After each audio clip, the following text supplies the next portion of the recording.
I'm happy that you are here because I missed asking you a question yesterday. Backstage, please. Thank you, madam. Glad to hear your voice. Okay, Honorable Sam, thank you for joining us. Good evening to you. It's your turn. Please talk to us. You have 8 minutes. Before that, Honorable Sam, let me ask you this question because I'm asking everybody this question. Please, sir, would you like Dr. Aswa Ighodaro to probe Obaseki if he wins? Yes, definitely. A good governor should do that. Probing should be part of governance. Probing should be part of governance. If Obaseki hand is clean, he shouldn't be afraid of probing. So if Aswa become the governor, the money Obaseki used is public money, it's Edo State money. So give it the opportunity. If he can probe, if you see anything needful of probing, he should. He should. Like he said the other day, he was not careful when he said it, that Obaseki will account to Edo people at the appropriate time. He said it openly. He said it, and he will speak for himself. Speaking for himself, there should be a forum where we will have to speak for himself. So to me, I don't see anything wrong about it. It's only when I was reading the comment section, it's only an incoming governor who is corrupt, is afraid that he's corrupt, then he will be afraid of probing. Put into consideration that when I probe the person I'm taking over from, maybe another person that's taking over from me will probe me. It shouldn't be so. If any governor should, as a governor, you can order a forensic probe on your predecessor. There's nothing wrong about it. It's a good development.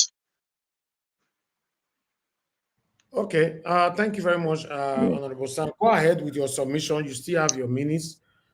Okay, thank you very much. I wanted to ask you a question. I don't know. She still want to go ahead with the question. I don't know. Madam Rita, do you want to go with the question now or later? No, I think it's better I talk later because other people just came in. Okay, good. I have a question. Mr. Iris, I have a question for Honorable Sam. Okay, you have a question. Okay, go ahead. Yeah, just the question again on probe. Would you support that Aswa Ighodaro, if elected, should audit Edo State budget, previous state budget and expenses? Probing is one thing, audit is another. Would you support that he probe? That is something that must be done and committed to. It is part of transparency and accountability. Would you advise him that he should probe the idea of audit, to audit the state account? That is the process. Yeah, it's very, very important because as a governor, if you are coming to rule, you are the chief accounting officer of that state. As a chief accounting officer of the state, you should know where you are coming from and you should know where you are going. You should know the project that has been awarded, the project that was done, the one that was not done. And the only way you can get that is forensic auditing of the state account. To me, I don't see anything wrong about it. I don't see anything wrong about it. And if tomorrow is coming, the only thing we'll say is that it shouldn't. If you are a governor, you want to go on forensic auditing, that shouldn't just distract your main function as executive governor of the state. Don't just say you want to probe everything about you. Is now probing. You now leave your main function of the governor and leave it aside. You can do that side by side. Just there's nothing wrong about it. It's a good development. It's a good development. So, like I said, it's only when you have skeleton in your cupboard or you have ulterior motive of coming to rule the state, that's when you should be afraid of saying, okay, no, if I probe now, tomorrow they may probe me too. If you know you have clean hands, you have the intention to come and rule, to govern the state well, then you should go ahead.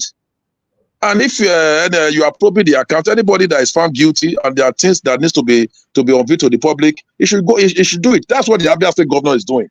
You know, when I was reading the report of the Abia State, to be frank, I was amazed. I was amazed of some of the things that came out from the revelation that came out. For example, a whooping sum of I think 79.3 billion naira was paid to 7 contractors for contracts that were not even executed at all. Not that they even started the contract, they did execute the contract. He said up to today, he said the contract was not executed. Another 15.9 billion naira was paid to 63 contractors with no supporting document anywhere in the states. Another 12 billion was paid to two contractors for contracts that never existed. Well, that such a thing should be encouraged. And if it is true, that is the work of audit, Honorable. Yeah, that's why I said I support auditing. I'm an accountant by profession. That's my I'm an accountant. You know, auditing is through auditing you get to know all these things. If you do not audit, when you say probing, but auditing without probing is not probe. You have to go into forensic audit, not just forensic auditing. To me, it's a good development. It's something that needs to be done. If you look at the report, it said the report also reveals that on the 22nd, I think 25th of September to be precise, 2024, 4 years ago, that 10 billion was paid to some contractors for construction of Abia Airport. He said we've not seen it now. They said they are still looking for the location of the Abia Airport. Honorable sir. Still looking for the location of the Abia Airport. Honorable. So the contractors they are existing. They are human beings. You understand? They are human beings. The name of the company that executed the contract or that were paid to, they are human beings. So the governor, apart from just, in Nigeria, something we see is that you go into forensic auditing. After auditing, you present a report. That's all. The people should be called for questioning. There should be interrogation. If there are evidence of payment, which the forensic auditing will bring out, then they should account to Abia State. This is our criminal offense. This is our financial offense. EFCC should be going after those persons. But unfortunately, like what somebody said, we have EFCC. EFCC, the people they are supposed to be going after, they don't go after them. You understand? How many governors has been jailed since 1999? How many governors has been jailed? Honorable. Those are the fundamental questions we should be asking ourselves. How many ministers has been convicted? How many even House of Senate members? How many legislators have been convicted? How many? Let me tell you something. I'm a politician. I don't deny being a politician, but I'm a businessman before I'm a politician. I keep telling persons I'm a politician with a different. The problem we're having with Nigeria, we are loaded. We are loaded to be suffering. We have a lot of things in Nigeria. We are not supposed to be suffering. But human capital development. Nigeria, we have intellectuals. We have intellectual people who are stealing is now becoming part of Nigeria economy. They will steal, nothing happened. We know them, nothing is happening. And I keep telling people, when Buhari came in, at the time PDP were in government, Jonathan ruled. A lot of us said PDP is bad, but we don't want Jonathan. We all condemned Jonathan, that we needed a change. Buhari came into government. Buhari thought he could do it when it was a military government. He tried. Well, but when he came into civilian administration, he got to know that you cannot just jail somebody. There are processes of jailing somebody. You have to pass through the judiciary. I keep telling everybody, one of the problems we have in Nigeria is judiciary. There should be a judiciary reform. For you to sentence anybody here, now you are telling a judge that the salary is less than 1 million to go and be probing somebody that stole billions of dollars. Before you know it, I don't know. Sometimes when you look at the situation in Nigeria, sometimes you want to cry. So even if you are talking about this forensic auditing, where is it going to end?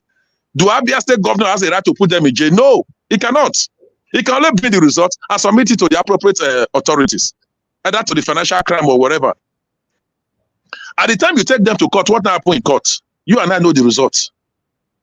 The cases are adjourned, nothing happened. How many persons has been sentenced? These are the fundamental questions we're asking ourselves. It's not enough to just audit. What now happened? Before you know it, the same person, they will go behind him. Do you know what? If you look at, we have your record. All you need to do, come and meet us in our party. Once you meet us, don't worry, you are covered. Is that the type of country we want to live in? Your sins are forgiven. Your sins are forgiven. As far as you come with us, no, don't worry. We are in charge of judiciary. We will tell the judge what to do. If the judge is going to be, we'll start the judge and appoint another judge. So you and I, Nigerians, we have a responsibility. We have a responsibility. Although we are sometimes we are restricted on what we say. Until politicians are held responsible for their actions, a time will come, Nigeria, because politicians, how many are we in population? We are less than 2% of Nigerian population. We are less than 2%. In our locality, look at your locality. How many politicians do you have in your localities? How many of them are in government? You see some people, they will come, they will say they are not politicians. We are technocrats, we are this, we are this. So to me, I don't subscribe to it. I tell them, who is a technocrat, who is a politician? A politician is somebody that is involved in governance. You are holding a political position. You are contesting for an elected position. You are moving from one place to another. You are already a politician. And at the time you are not in government, you are occupying a position of authority. You are accountable to the people. So, you are accountable to the people. But unfortunately, let me tell you something. Because I'm there. I'm a member of the civil society of Nigeria. I'm a politician. But I carefully, I happen to, I've taken pain to speak from both sides. You observe that even the electorate are not helping issues. Electorate are not helping issues. The electorate are the one actually encouraging politicians to steal. They encourage them to steal by their actions and inactions. You see somebody who is in position of authority, buying, building, doing a lot of things. Nobody question. You are supposed to have constituency projects. Nobody questioning. At the time you are giving your peanut, you are okay. I keep saying this country until what we call either a political revolution or whatever type of revolution. Because I begin to wonder when will things change in this country. But the only thing I keep telling myself is that we will not give up. I see a better Nigeria tomorrow because God has blessed us with both human resources and natural resources. Just imagine if you look at the looting that is going on in Nigeria every day, the looting that is going on. To say Nigeria is still surviving, we are still Nigeria, still a country called Nigeria, to me it's a miracle. Looking at the way looting, they are just looting without impunity. Judiciary is there, nothing is happening. Nothing is happening. So to me, I support 100%. 100% forensic auditing on not only in all states. If the governors are bold enough to do it anyway, the incoming governors, if they are bold enough to do it, they should go ahead.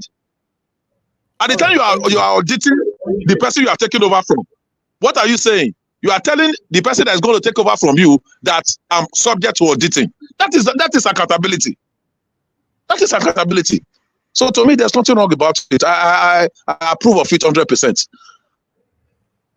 Okay. So is it not better to say, Honorable, that instead of saying that someone that will cover the track of Obaseki should come in as a governor, why don't we say Olumide Akpata is the best candidate that has a mind of his own that can actually put all of this thing that you have just said into perspective? No. What do you mean by mind of his own?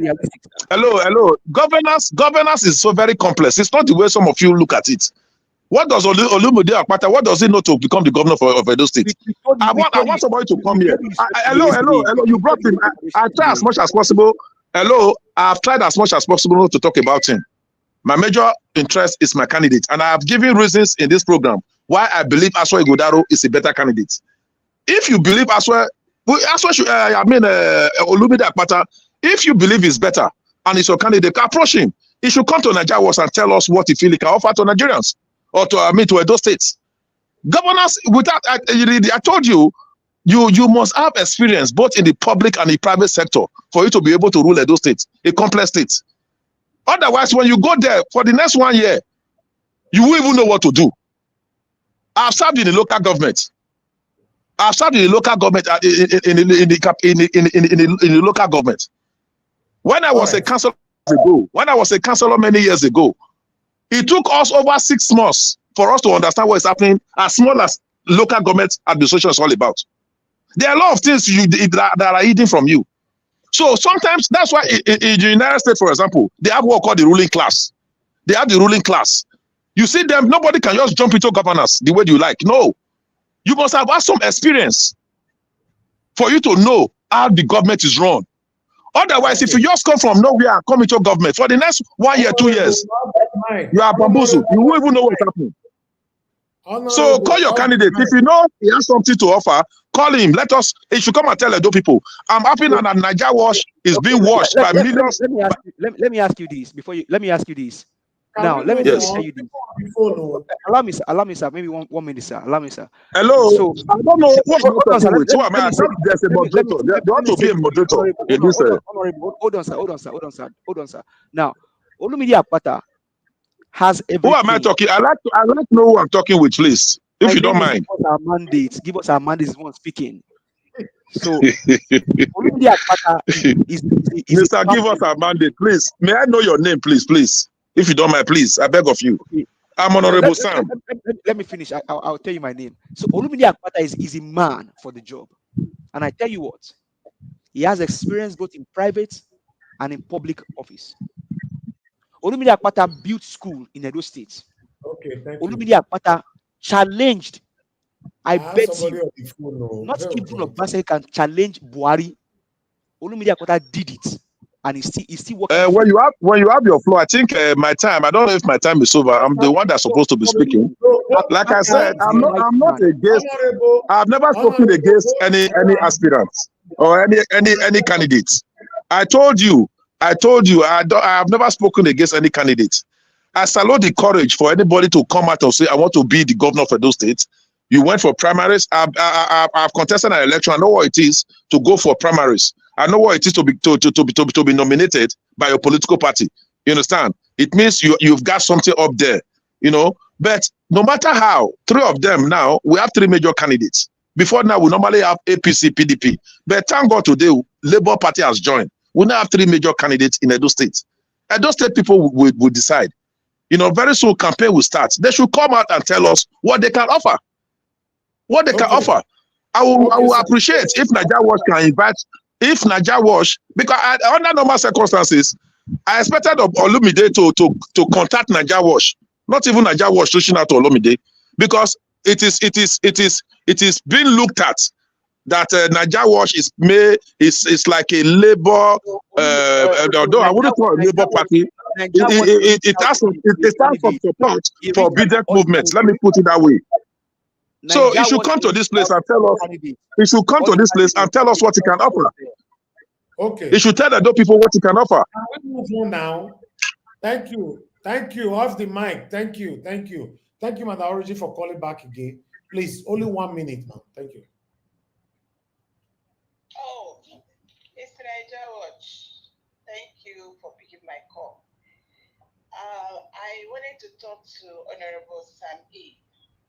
If it is 1 minute, I don't know if I will. Okay, go ahead. You have already started now. Honorable Sam E. Thank you, sir. The first day I heard your voice, I was like, who is this guy?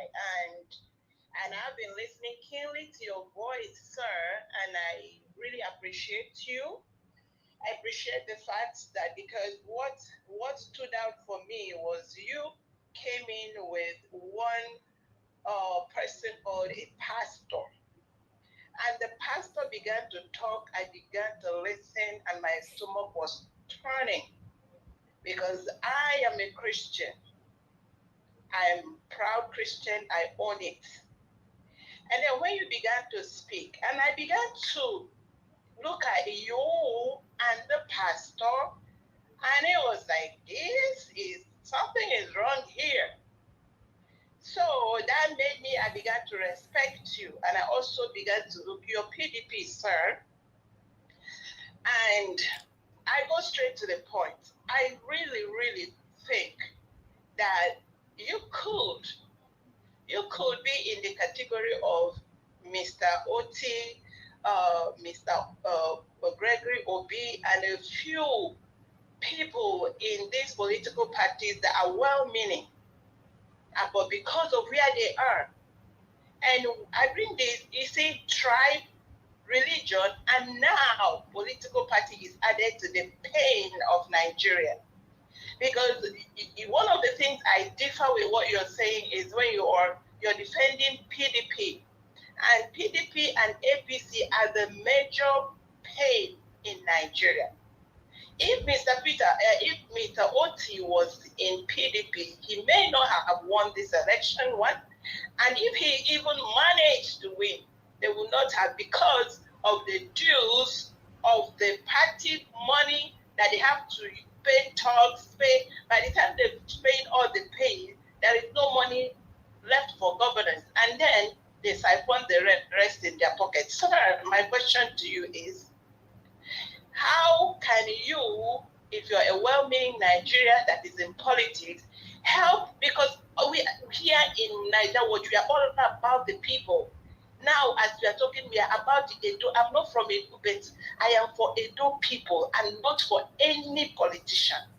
How can you and us work for the Edo people and make sure that the right person, please, sir, if it is Mr. Abacha, because for me now, as I say, I'm not an Edo person, but if Mr. Abacha, because he is not in APC and PDP, can be able, because he is not going to be encumbered by the burden of the iniquity that is upon APC and PDP, okay, if he can govern without that baggage, can we find a way to see if he can fit in and support him, sir? I rest it there. Thank you so much. Thank you, Madam Origin. Thank you very much. Thank you.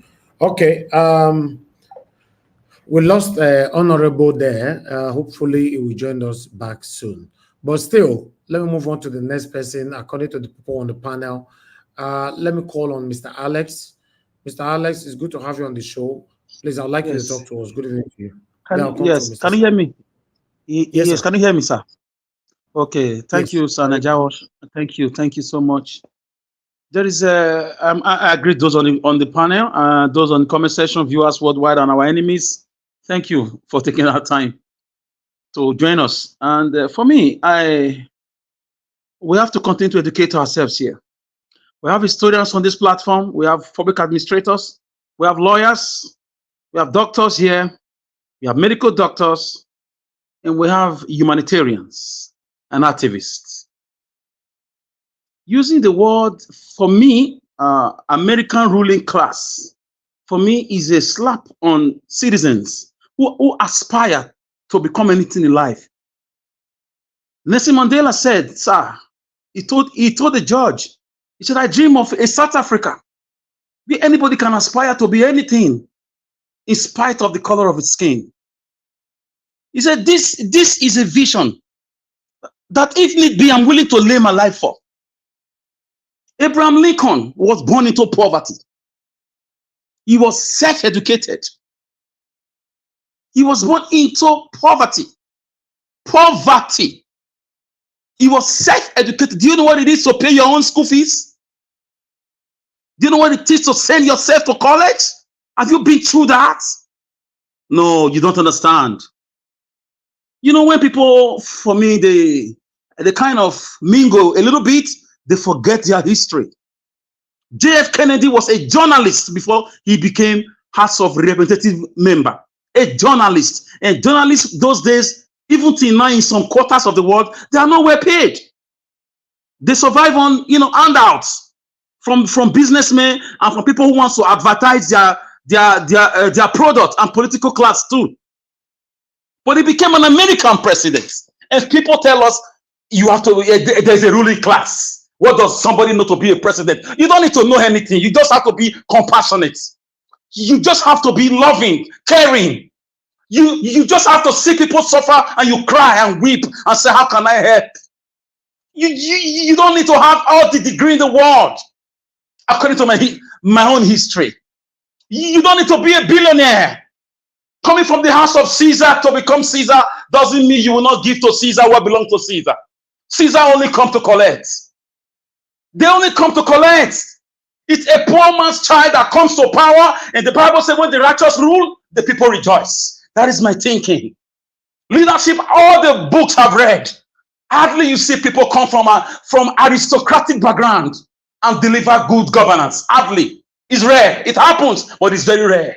It takes inspiration. Listen, when Kwame Nkrumah of Ghana died, he had less than $2,000 in his account. Go and verify. When Julius Nyerere died, he had less than $3,000 in his account. These are presidents of countries. When Sankara died, he had less than $1,000 in his account. These are presidents, head of state. Do you know why? Check their background. They suffered. They've been there. They've been there. I'm not saying poverty is the yardstick to be a good leader, but it helps you to feel the pains of people. It helps you. Malema is Malema today with the EFF of South Africa. He broke away from the ANC. He said he was raised by his grandmother in a poverty-stricken area called Limpopo, equivalent to Ajegule of Lagos. Ajegule is even UK compared to Limpopo those days. He said, I am who I am today because poverty, neglect, insecurity, drug abuse, everything helped to shape me. So I don't believe in that term ruling class. Was Abraham Lincoln not from America? That's the 16th American president. JF Kennedy was an American also. I believe in a son of a poor woman or a poor man who have gone to school by struggling, and he's reading with his candlelight or lamp or finding a way to go through school, dreaming and thinking, one day I want to be a senator. One day I want to be a rep member. One day so that I can help people because I've been there. Through those challenges, they build dreams. Jesus never chose his best disciples from the king's palace. They were fishermen. Poor men. He had a few friends who were ruling class too, but the 12 apostles, but 90% of them were poor people. But today they shook the world. They took the vision far. They gave it to generation. So let's not limit it to the ruling. There is nothing like ruling class.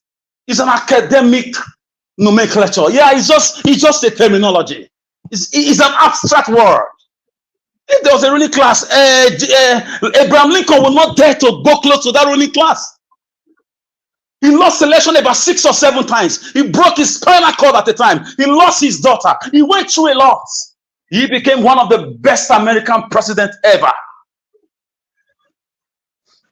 So, brothers and sisters, he lost his wife, and he also had nervous breakdown. He had nervous thank you, my brother. He lost his wife. Leaders are born. When Samuel came looking for the king, he told that man Jesse, "Bring all your children." The best ones came around. The ones that work with sword, they all came around. He said, "Is this all?" He said, "No, there is one, but he's in the bush, taking care of the animals." Leaders are compassionate. Mr. Alex, please, sorry to interject. Sir. Yes, sir. Carry on, sir. Yeah, thank you for what you've been saying. Yeah, we know leaders are born. I quite agree with that. There are people who have that leadership trace in them. While there are some through training, they become whatever they become. You made mention of the disciples of Jesus Christ, how he was picked. If you look at Jesus Christ carefully picked his disciples. He didn't just go. He prayerfully picked his disciples. Look at Apostle Paul. And let me start with Peter. Peter was not an ordinary man. Let me bring your attention to Peter. If you go through the Bible recorded that Peter had a sheep. Jesus Christ stood on the sheep of Peter and he was preaching. For somebody to have a sheep 2,000 years ago, that would tell you he was a big merchant. Okay, are you done now? Can I also interject you on that? Please. Can I address you on that? Let me quickly finish before you. Let me just finish it so that you know. You are trying to take over my time now. It's my time, sir. No, just a minute. Please. There's a difference between interjection and the submission, sir. No, I'm not submitting. Just give me 2 minutes. I'm appealing, please. 2 minutes is just too much. 1 minute. 30 seconds. Okay, sir. 1 minute. Please. 1 minute. 1 minute. All right. So that when you know what to say. Apostle You've Peter, already like I said, interrupted my thought process. Just agree for 1 minute now. I would have finished it, please. I beg of you. Please, thank you very much. Honorable Sam. So, like I said, Jesus Christ stood on the ship of Peter, not canoe, not boat. It means Peter was a big merchant, was a fisherman. He had workers working with him. Look at Steve. Look at Luke. Luke was a medical doctor. Then look at what to say the Baba of Apostle Paul.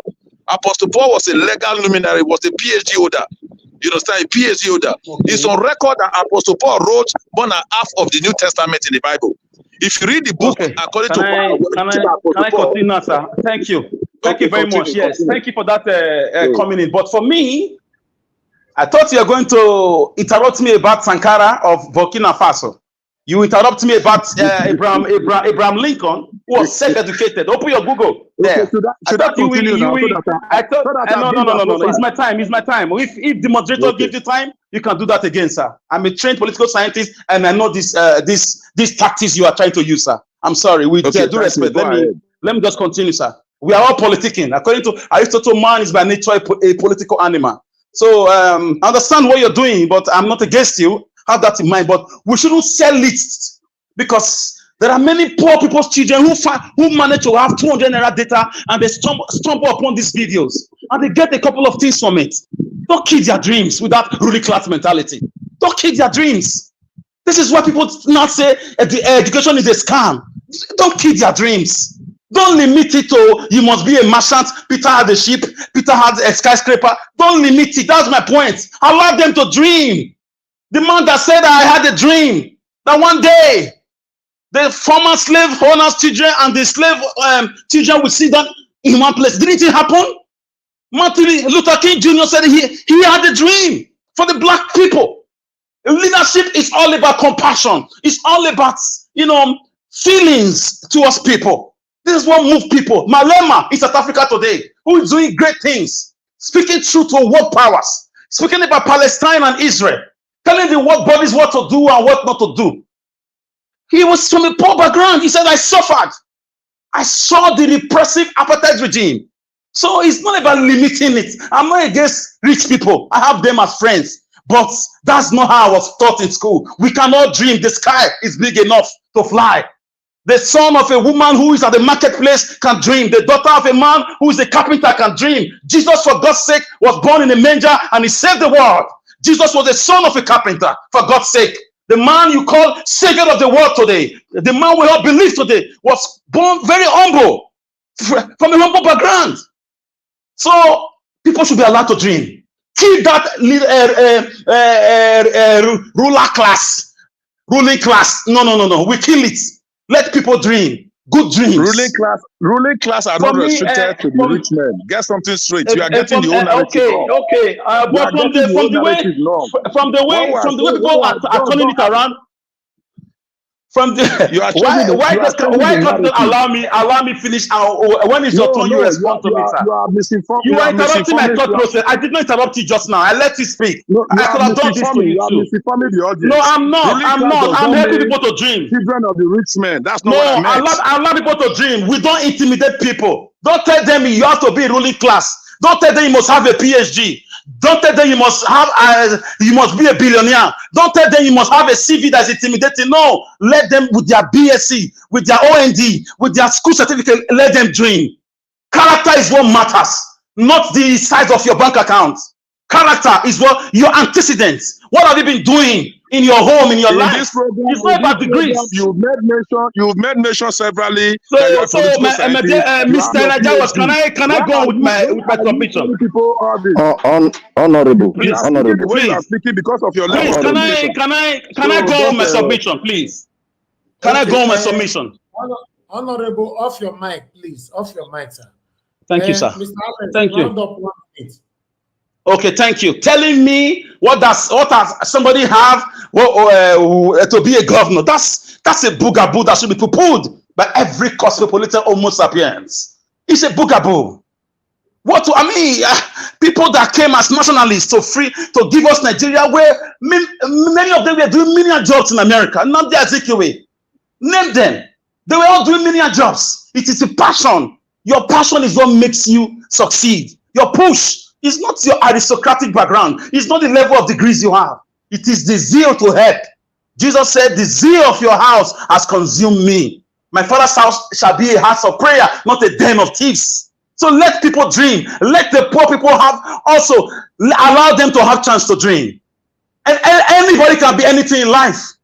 Thank you, Mr. Nja. I would like to mention quickly, if I round up, Omokri for me, I do not really have, I don't take him seriously. If I want to explain his name in English, mockery means mocking people or you are being mocked. So just I avoid that guy. I think it seemed like, he's doing a job.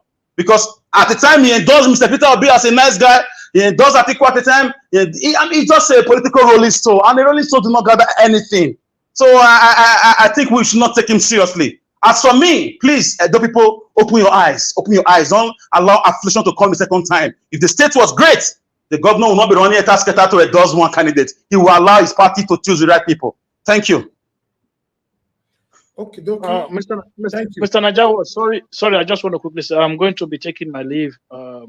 Thank you very much for the opportunity this evening, and thank you to everybody on the panel as well. Sorry, I have to go. I told you I had some time, so I just need to come and participate. Thank you, Mr. Thank you very much, and good night, everybody. I'll still be listening from the background. Then thank you very much. God bless you, my brother. Thank you. I appreciate you. Thank you. Mr. Elvis. Okay. Mr. Elvis. Yes, sir. So sorry. Just 1 minute, I beg. Ordinarily, the word ruling class, I just believe that it's just to even intimidate Nigerians. The word ruling class, where people say, "Who is your father? Are you guys in the ruling class?" That word alone is even to intimidate Nigerians. Let people dream. Martin Luther King said, "I have a dream." Normally, in Nigeria, it's very, very intimidating. If we have to be honest ourselves, not just the word ruling class, also the word the elites. These guys don't deserve to be classed as elites. Very intimidating word. Yeah, they don't deserve it. But nevertheless, let's move on. I appreciate you all, my people. I wanted to get to everyone soon, quicker. Let me call on Oga CM.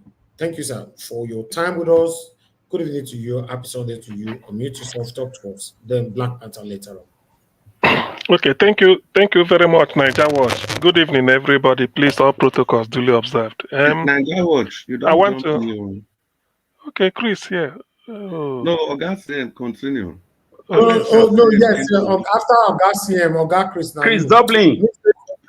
No, say sometimes I they like to cheat you now. So Chris Dublin. I recognize your presence, sir. I greet you, sir. Okay. CM, continue. Okay, thank you. So actually, I have to the two issues I want to touch on: Alex Otis, Abia State, and the revelation, and then the one called Reno Mokri.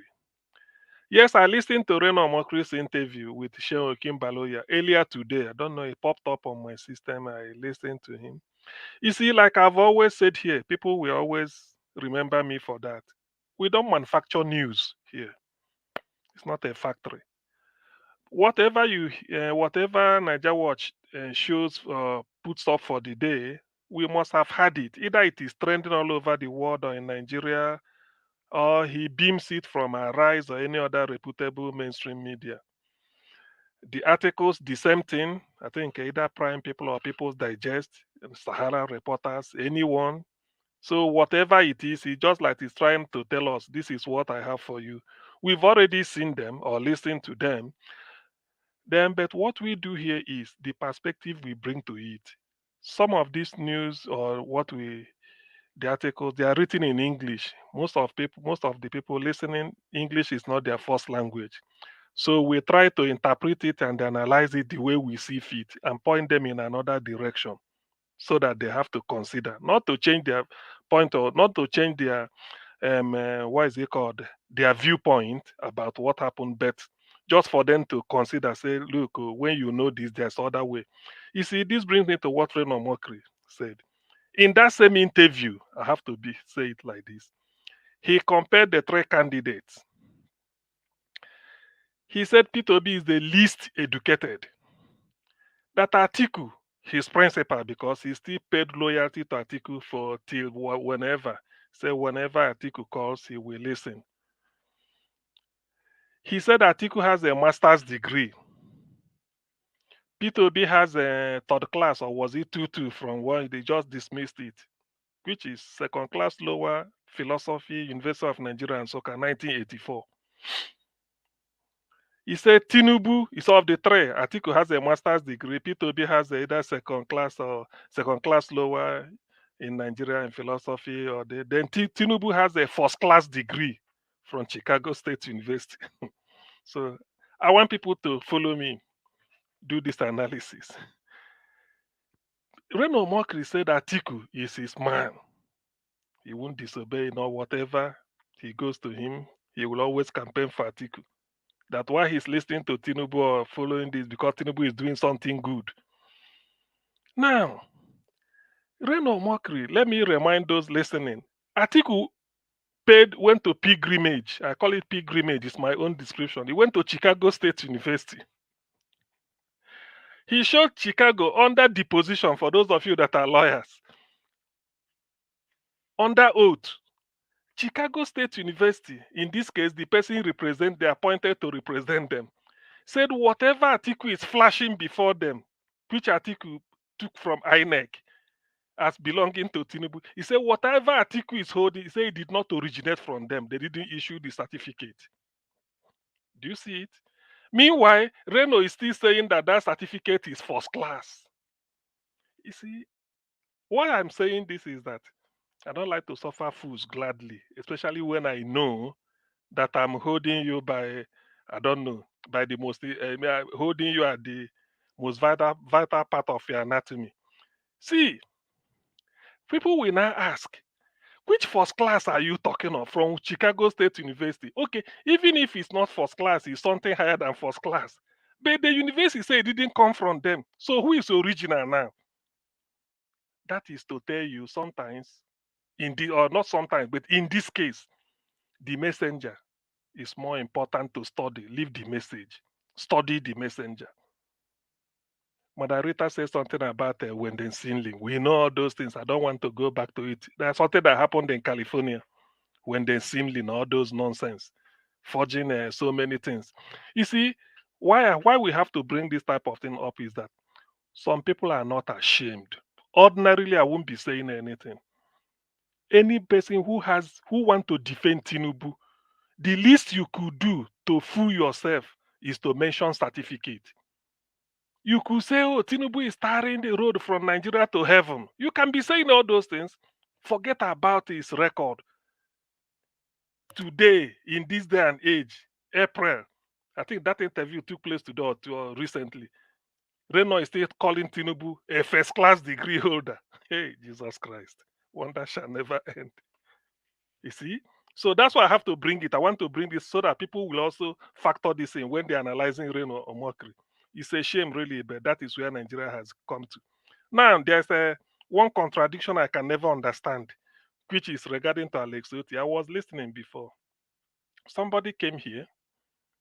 Niger Watch put him on the spot. He said there are 3 candidates gunning to replace Obaseki as the next governor of Edo State. That if any of them is lucky to be elected, and the person decides to probe Governor Obaseki's regime or something like that, will you support it? The person said yes. I mean, the tapes are here. He said yes, he agreed. He said yes. Why not? He don't. If he has a reason to let him support it, yes, he support it. That same person earlier was discouraging Alex Oti. Say, don't need to probe anything. Nothing will come out of it. Don't waste your resources with EFCC. Nothing will come out of it. After all, who has they ever probed and gotten a result? I mean, people should go and listen to earlier part of this recording today. You see, why I have to point this out is that now we've agreed that there's no more politics. We are now talking of governance. But sometimes when we want to say something, that is the contradiction I can never understand.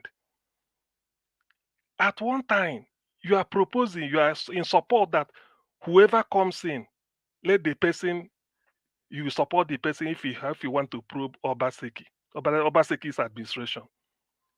There is no evidence yet, because in fact, it hasn't started until the person gets in, before you now talk of getting evidence with now. But Alex Oti has gone the 1 million miles to get evidence. And in trying to do it, he didn't do it the typical Nigerian way. He contacted one of the top 3 auditors in the world. You know how much it will cost him? Because he wants to really make sure that he had it. So he wants to be above criticisms. And he went to where? John Hopkins University School of Advanced International Studies in the state of Maryland, USA. So there, he told Abians or people listening that this is it. Are you telling me what we've not had before? We've heard of contract being inflated. We've had it. Oh, they did a maybe okay. Somebody did a biscuit road. Even if he tells you it's 1 trillion, at least he will say this is the road. But you will now be talking, is it value for money? That is the issue. Oh, this is the road. It's biscuit road. So you now be saying, but you can't do this thing with 1 billion or so trillion. You can see something. In Abia State, somebody took siphoned money that he built an airport. Where is the airport? And somebody is telling you, is advising Alex Oti not to probe. In fact, if there is anything Alex Oti will achieve in office, he can hands off anything. Let him follow this probe. If he can follow it to its logical conclusion, let him deploy the last penny of Abia State government to pursue it, and he must get it. I mean, sometimes part of political progress or development, it doesn't just come in giving electricity, maybe building fancy schools. Sometimes it's a moral regeneration and changing the political IQ of the people. Black Panther here, we call it the trajectory. Allowing people to understand what really is happening around them. So I'm so disappointed to hear that. When Alex Oti has gotten all the evidence, what no Nigerian governor, I don't think so, I stand to be corrected, to use the international auditors to audit and then get, I mean, where is the airport in Abia State? And somebody siphoned money. And somebody is telling that he's trying to advise that it will work. It will work. By the way, I'm not from Abia State, but my interest is that, you see, when you steal, when you see a thief, I don't spare them. I'm not from Edo, I'm not from Abia, but I want something to be done very well. Because for me, my reputation is far more important than anything, than Naira and Kobo, dollar and pounds, euro. No way. So to me, that's why I said, look, I must have to add my voice. Let it be on record on Nigeria that I rebooted it, and it should not happen. In fact, going forward, part of our political march forward must be, I wish it will now be every administration coming in, for you to have a clean bill of health, apart from the handover note, you invite an auditor from any part of the world, let them come and look at the books, in the hope that when you leave, the same thing will be done to you.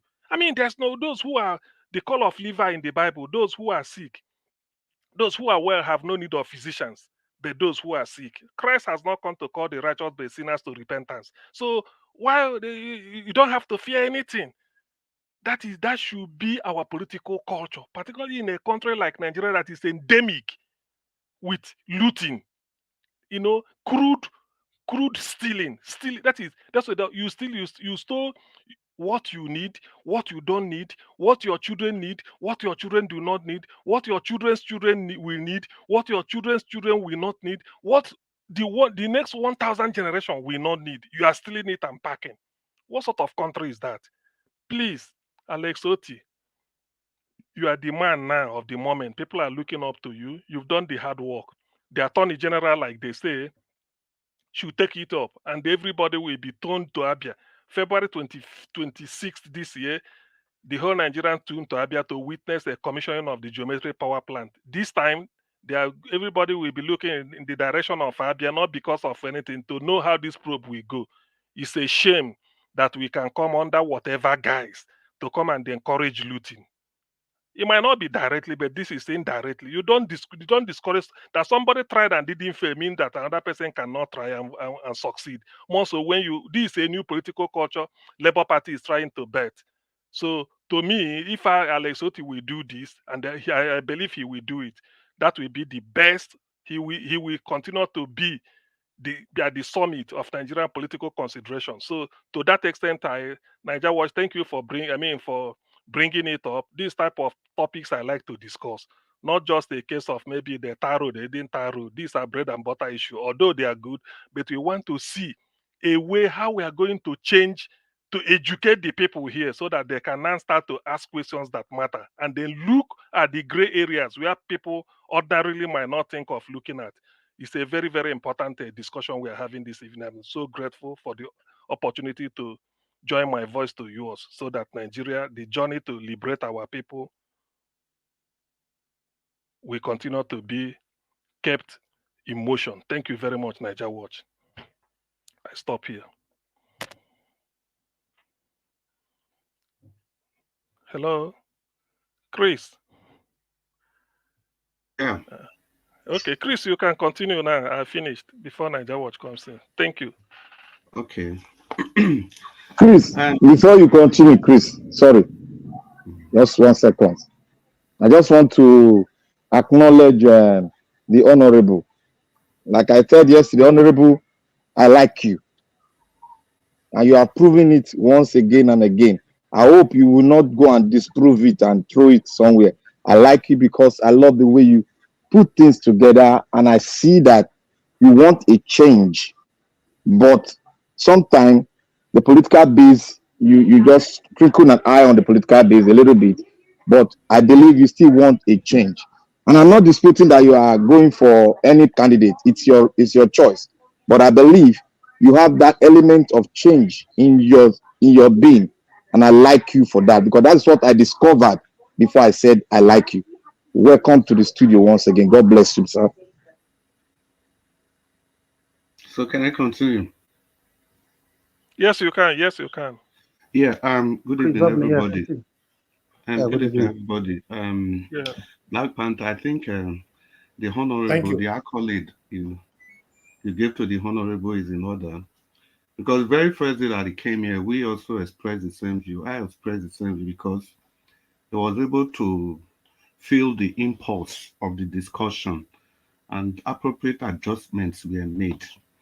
He felt the sensitivity, and I think that's how politics should be played. But having said that, the honorable is a core politician, which he has admitted to.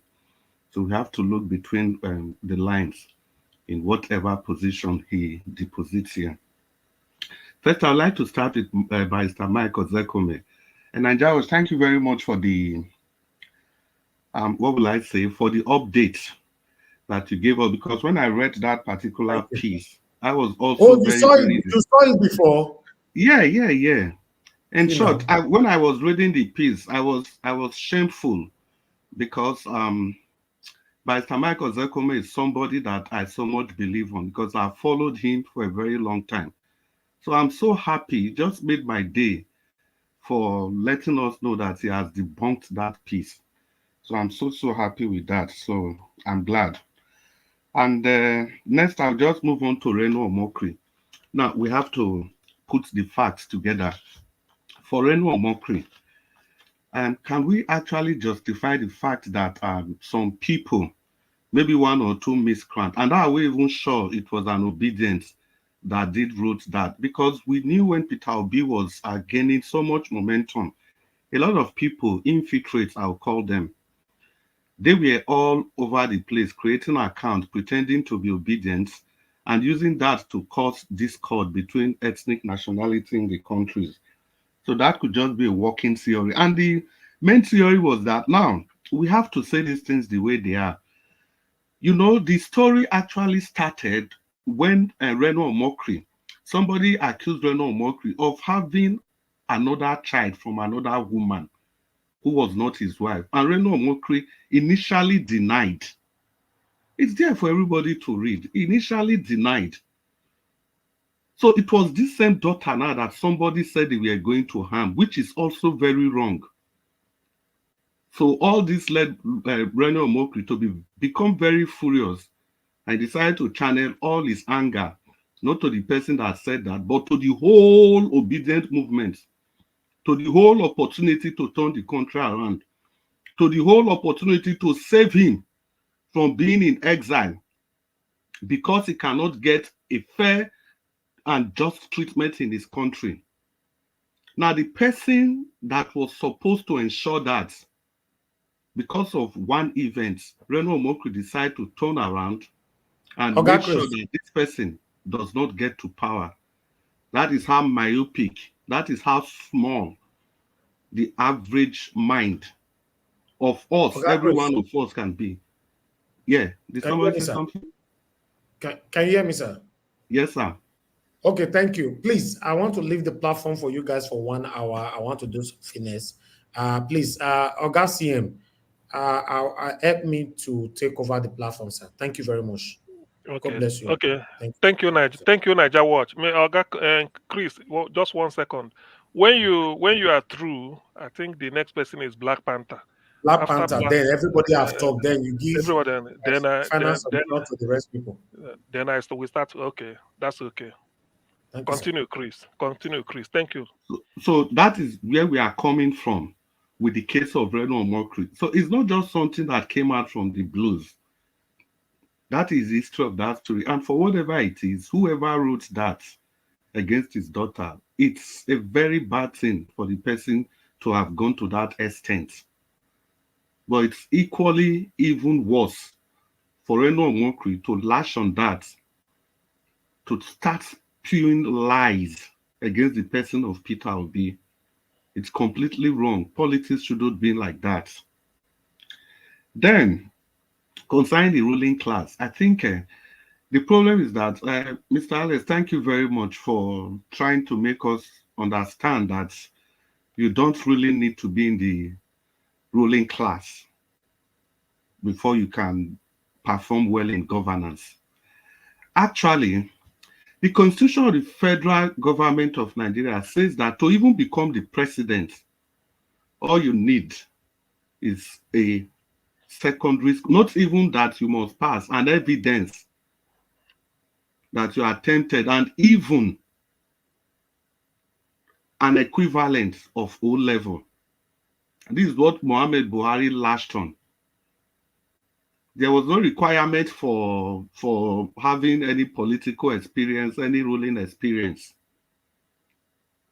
Because the way the political structure, the way the political structure is, if you are elected into a position, because the reason the Honorable made that point was that he said, the Honorable said when he got to the local government as a councillor, that for the first 6 months, they didn't know what they were doing.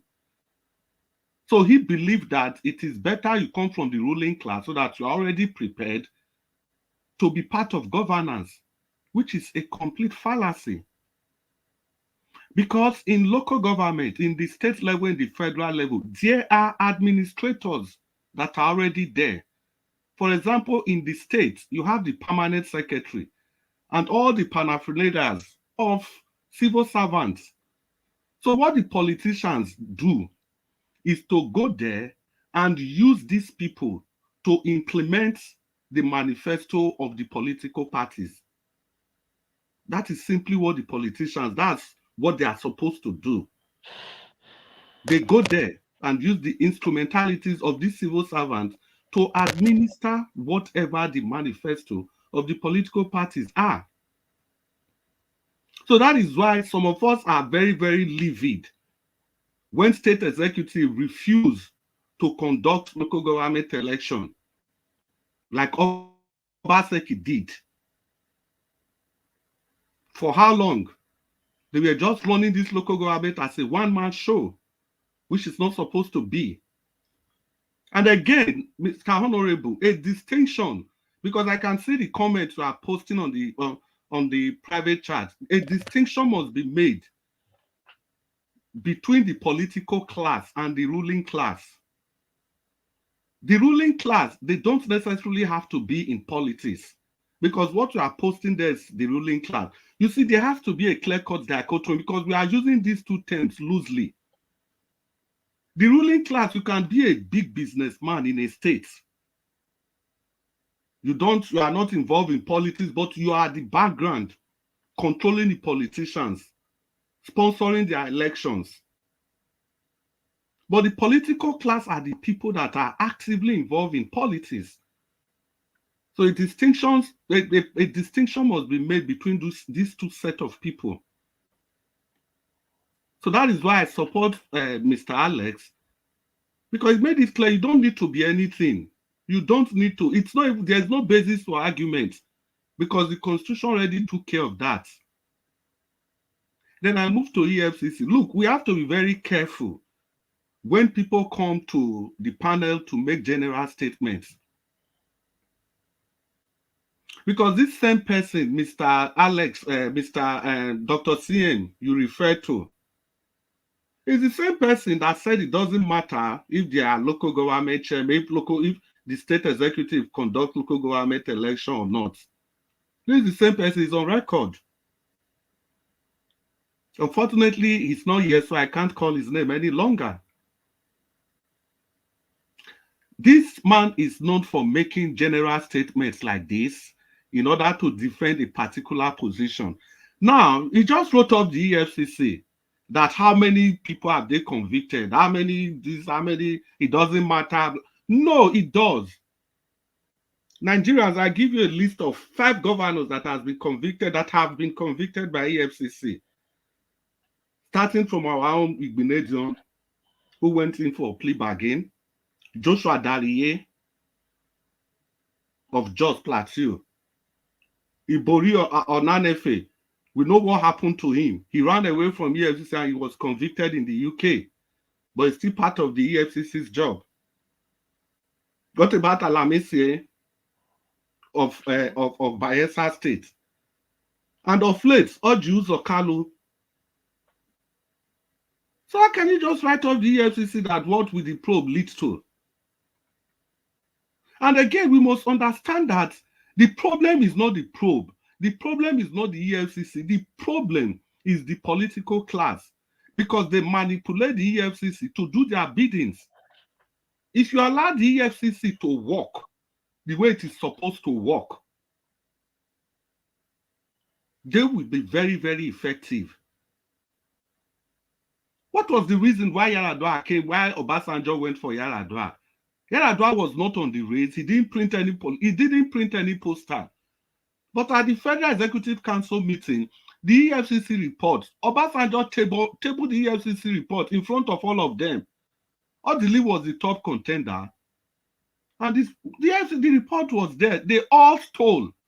In short, Tinubu that you people are all clapping for today. On that list, he was number 1. The number 1 thief on the EFCC list. That was one of the reasons Obasanjo went for Yaradua, although there are other political undertones to that. So let's not use our political leanings to kind of write off a very big institution. Apart from a big institution, a political tradition. Tell me, is there anywhere in the world that you talk about that a probe is not really important, you just want to do it? You know? These are fallacies to distort public record, to distort public opinion. So we should not be taken away by these easy-speaking people. They know exactly what they are doing, and they will continue to do that. That is why a lot of people, they don't want an opposition man, somebody from a different political party, to become the governor of the state. Because the facts are obvious. When Oshomole left, he gave power to Obaseki. Did Obaseki probe him? The answer is no. And if Obaseki leaves and he hands over to Willie Ighodalo may not agree. He may see that Obaseki has done so many things, but he wouldn't just go ahead to probe him, because it's going to rub off not just on Obaseki, on other political associates who are now loyal to Asue Ighodalo by virtue of him being the governor. Because they can never work in isolation. There's a video circulating where he took birthday cake to one of the political juggernauts in the state. Chris, so these are the issues. Chris, Dr. Sen, you want to say something? 1 more minute, because okay. I'm timing. So these are the issues we are dealing with. So I want to use the last 1 minute to remind you, Edo-lites, it's an opportunity to bring that change. Vote Barrister Olumide Akpata, Barrister Osagbovu Olumide Akpata. Vote him for change. Vote him because he's riding on the shoulders of giants. Vote him because we can see the difference that his political party is making. Voting because election is not as individualistic as people think. Voting because we cannot look at Aswe Ighodalo in isolation. Voting because Barrister Olumide Osaigbovo Akpata represents the new hope for Nigerians. And that new hope is the hope emanating from His Excellency Peter Obi, who has demonstrated beyond reasonable doubt that he is incorruptible. And he does not in any way tolerate anything that has to do with corruption. I'll end by this. Peter Obi said, if you can link any kobo to me, not just me now, and members of my family, come on, I will stop campaigning. Come on. Come on, wake up, guys, and smell the coffee, like Madam Rita will say. Vote Barrister Olumide Akpata, vote Barrister Osaigbovo Olumide Akpata, and vote Barrister Osaigbovo Olumide Akpata for Edo 2024. Thank you very much. Okay, thank you. Thank you, Chris. Black Panther, are you there? So that Mr. Yes, I'm here. Dr. CM, please, Black Panther, please, just 10 seconds, if I can, please. You know, Black Panther, can I go ahead? Okay, yeah, go. Yeah. Okay, thank you. See, I know that we all have the right to support whoever we want to support, you know, but the only issue I have is, you know, the person you are supporting and the person you are proposing or suggesting to other people to support that you don't know. That is also an indictment, because in itself, you are not being balanced. Because Olumide Akpata, I don't know anybody here that will come out and say he know this man. What are you? No, Mr. Jonathan, you cannot say that now. You cannot say that. No, that's not fair. No. You cannot say that. Let he has landed. Let us leave him. He has said it. No, you can't repair it. You can't repair it. What I'm saying, yes. Jonathan, you know, you asked for 10 seconds. It's okay. When it gets to your final delivery, it's okay. You go reply him.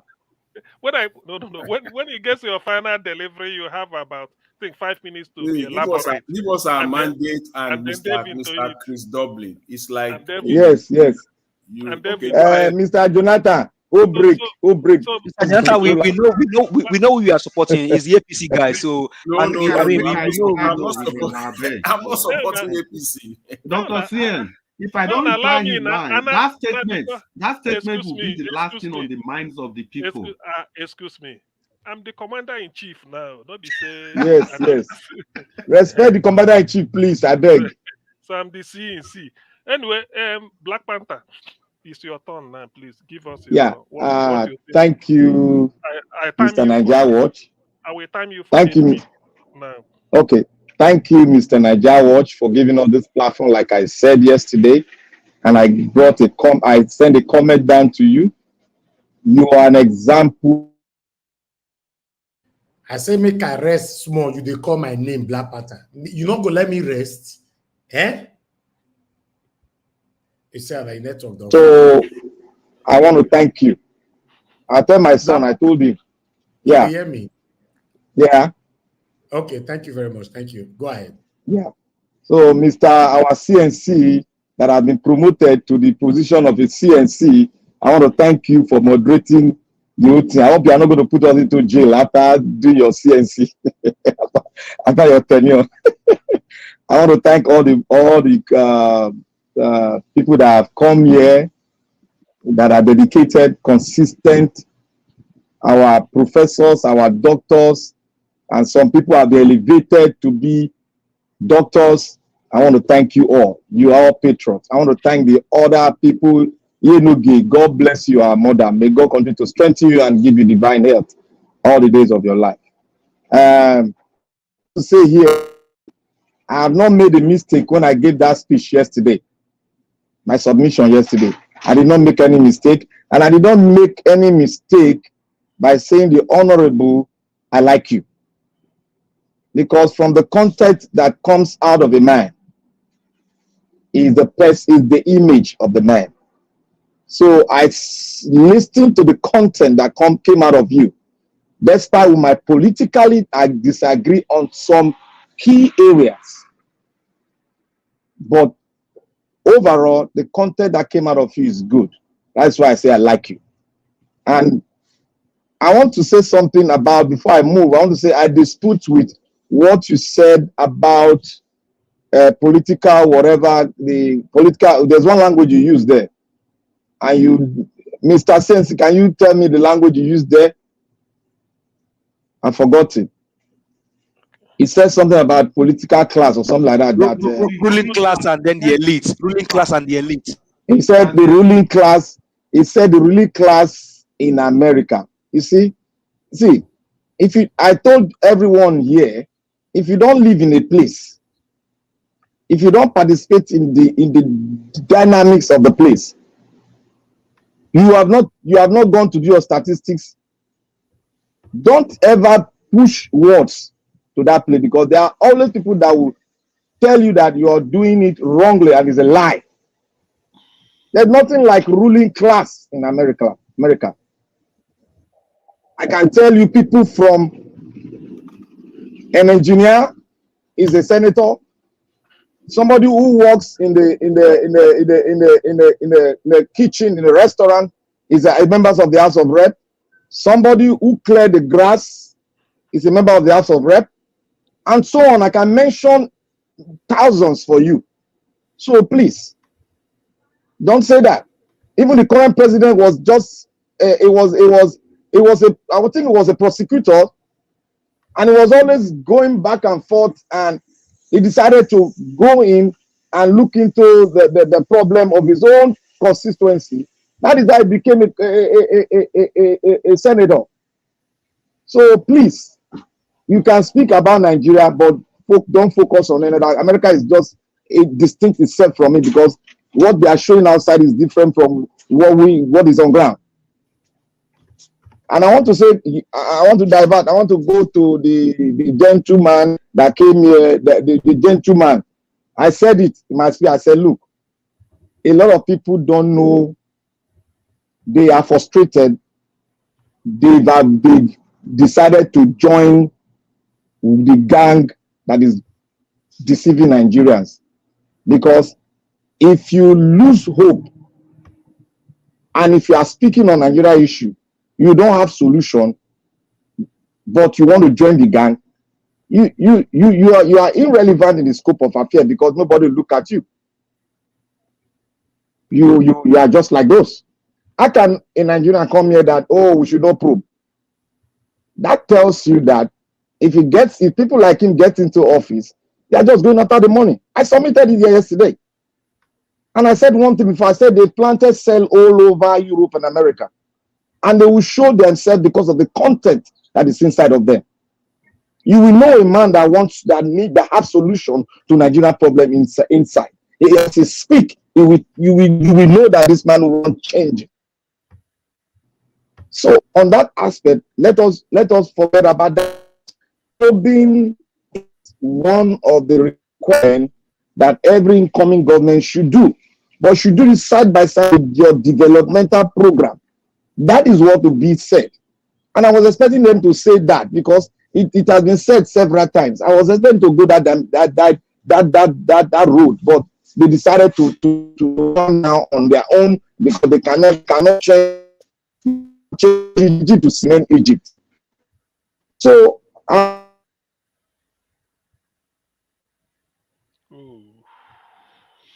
Black Panther, your network. Yeah, my network. Yeah. So you can hear me now, isn't it? Okay, yeah. Continue. Yes. Okay. So we should always respect a man that is doing it side by side with probing.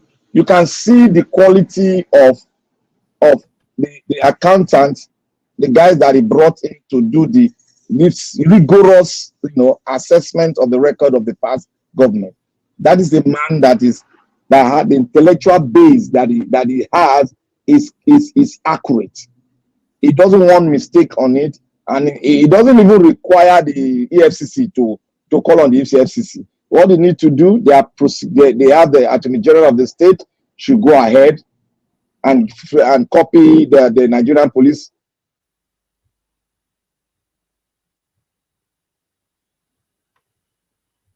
Okay. Black Panther. If they want to come in, they can also come in. But the Attorney General of the state should go ahead, go to the High Court. So on Reno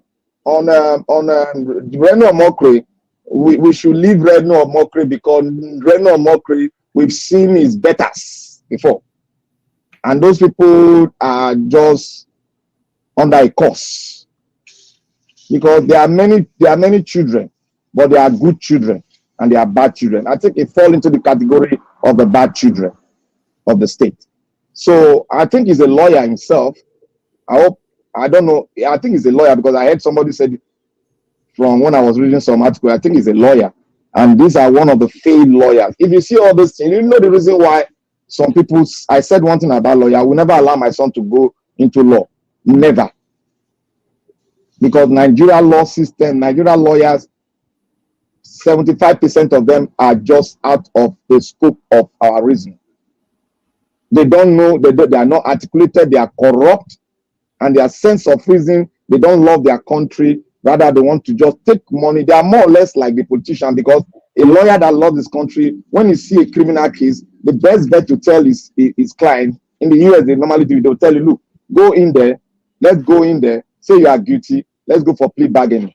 And if we get that, so be it. If we don't get it, let's go for lesser jail time. Simple as ABC. That is a patriot. Like I said here, when somebody was talking about other things, and we're talking about politicians. Look, if you don't require a technocrats are even failures because technocrats they are going after the money and they are not going to make any change. They are not going to make it. What you need is a patriot, a believer, a lover of his people that want to put the engineering on ground to make sure that the people get what is needed, the fundamental things that need to be played on the ground so that they can build on that. That is what the patriot and somebody who loves the country should go. You don't require serious educational, whatever to become a leader. All you require, get your education. And before I go forward, before I finish by this, I want to say here, we should, honorable, there's an advice. You see, every one of us here, we want Nigeria to work despite our political differences. And you see, Mr. Alex is a faculty of knowledge. Whenever he speaks, I listen carefully. I learn a lot. And Mr. CM is a dean of faculty of knowledge. And the rest of us, they have the capacity to be honored as a doctor of letters. So we learn here, despite we argue. We learn here, and we have doctors of economics right here with us. When they speak on economics, we listen and we learn from them. And anything they postulate always come to pass. That is a position of a doctor. I just want to advise you that instead of you arguing, let us learn. We also learn from you. That is why I like you. We learn here. When we are into politics, we do politics. But when we are saying the reality as it is, just look at it and let us learn from each other. Thank you, CNC. Okay, thank you, Black Panther. Actually, I'm not receiving any salary. Nobody is paying me as per what the position you are giving me. So let me put it out there as a disclaimer in case somebody is hoping that tomorrow they make I can't do chairman of a fund launching committee. Anyway, I think in trying to round up, I think just please, people should permit me to give honorable. I will call him a guest because he's not usually. Yeah, I started seeing him here. Is that last week or recently? So let me give him. I give you honorable instead of 5 minutes, take 7. But we just want you to. Yes, it's true. It's true. Thank you. Thank you very much, sir. I appreciate you. I want to appreciate the last speaker too. We are all here to learn. We learn from each other. You know, if I don't like the way things are discussed here, I have a right to remain and not be part of the discussion. Me being here is because I love this platform and I love Nigeria Watch. I love people that are talking. You know, I've always believed in my life that politics is conflict and resolution of conflicts. Why is there conflict? At the time you have yours, you say your own the way you know, me say the way I know. At the long run, we'll still come to a compromise. I learn from you, learn from me. That's what politics is all about. At the time we're not willing to, a man that wouldn't want to learn is a dying man. It means the man is dead. As long as we're alive, we keep learning. You know, being here, I've learned a lot. I want to just say a little on some questions that was asked from the background. Somebody was asking me, he said, okay, I wish I can get the question. It's honorable, did you, okay. It's honorable, answer my question. Has been saying the answer. He said, how can we deliver Edo and Nigeria at large from APC and PDP bondage and something enslaving the people? You know, in my answer, I said the issue is not all about PDP or APC. You know, so rather is it all about labor? It's all about individuals. It's all about you and I. You know, until we learn to remove greed from our system, you know, until we learn to remove greed, we cannot move forward as a nation. There must be national consciousness among Nigerians. You know, we have to start teaching ourselves. Sometimes we look at us, if you even look at the people that are coming below us, if you look at the way they think, the way they talk, you begin to wonder what is the future of Nigeria. There's no national consciousness anymore. Nobody is thinking of how we can build this our nation. Nobody is thinking about that. All we are just interested in self, me, myself, and I. Accumulate. That's what is leading to people accumulating wealth they cannot even use in the next their fourth generation. The other day we saw how people accumulated money in a warehouse. Some were getting rotten. That is greed. That is greed. So the first thing we must learn as Nigerians is to remove greed out of our system. It is greed that will make people to go and steal. I want to be the richest man in my area. I want to be the richest man in my streets. I want to be the richest man in my local government. No. You even discover that some of these things you are accumulating, your children may not even need it. They may not even need it. You are building houses. People look at is it the president of which country where they brought the house? Is it Liberia? People cannot even live there anymore. So what we need Honorable sir, please. It's not all about political parties. Can you hear me? Please, sir, please. You did it to me too, please. For you to speak like this, the first time I'm hearing you talk like this, I think we have a meeting point, and I doff my heart for you, and I respect you so much. Thank you. Thank you so much. But it doesn't mean I will support a candidate, but thank you. Thank you for saying greed. Thank you. Thank you. I'm beginning to change my mentality about you. Please allow him to flow. It's okay. Mr. Alex, I think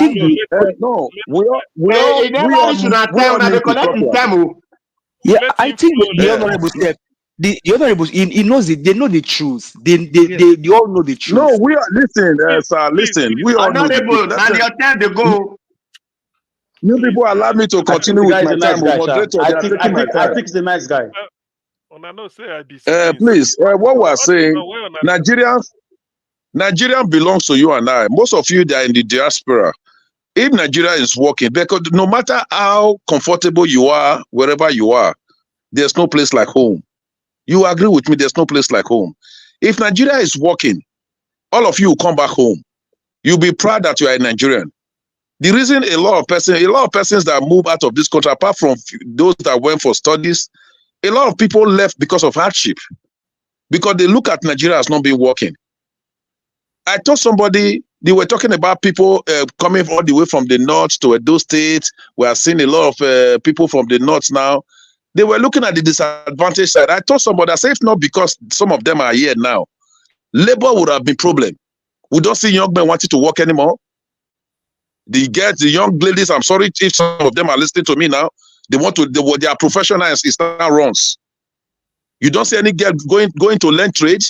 No young man wants to learn trade. The young boy wants to go to Ghana to go and learn Yahoo. So the question I begin to answer, where are we getting it all wrong? We are talking about politicians. Politicians are from the society. What we need is a societal reorientation. You understand? If you the politician we're talking about, they didn't fall from any other place. They are from Nigerians. Yeah, we are Nigerians. So we must have a what we call reorientation of our mindsets. Reorientation, there must be a transformation from within out, from within. That is what we need as Nigerians. We should start talking to ourselves. It's not all about political parties. I was one time a member of PDP. You understand? When we needed a change, we said, no. From Grace Group, said, no, we can't continue. We can't continue like that. We start. I was one of the founding members of ACD in Edo State. We said we don't want PDP. We don't want PDP anymore because we needed a change. When we saw the way Anene and Co, what was happening in Edo State, that was what metamorphosed into APC. That was how we brought in Adam Oshomole to become the governor of Edo State. If I will ask question, is it ACD or AC? Wait. Please allow him to. No, it was ACD. It was ACD to AC before APC. You know, that's how it started. We started from Grace Group. From Grace Group, we just said, no man is God. We said Grace Group, no man is God. This God for that reason didn't just start now. It started. We said no man is God. One person should not be dictating the politics of Edo State. That's how we started from Grace Group. From Grace Group, we now went to AC. We now formed a political party, ACD, that will now change to AC. From AC to APC, we are talking about now. That's how Oshomole came into the scene. Oshomole was not the only one. He was not the one that started the fight against God for that reason. We started it, and he met us in it. Yes, he amplified it, and we acknowledge him for amplifying it. He brought in Obaseki. We are talking about. He brought in Obaseki. But when it was time, when Obaseki was saying, "I want to rule as a governor," we saw stick opposition. And he said, no, Obaseki must go. We now said, no, you cannot dictate. Let Edo State dictate.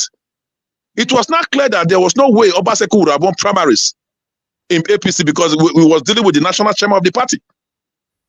As God may have it, the opposition gave him another chance. That's how we found ourselves back to PDP. Before now, we said PDP was bad. We went back to PDP to deliver Obaseki. So, in my movement, I'm not supposed to be talking like this, but I need a better Nigerian. In our moving, we're moving to get it right.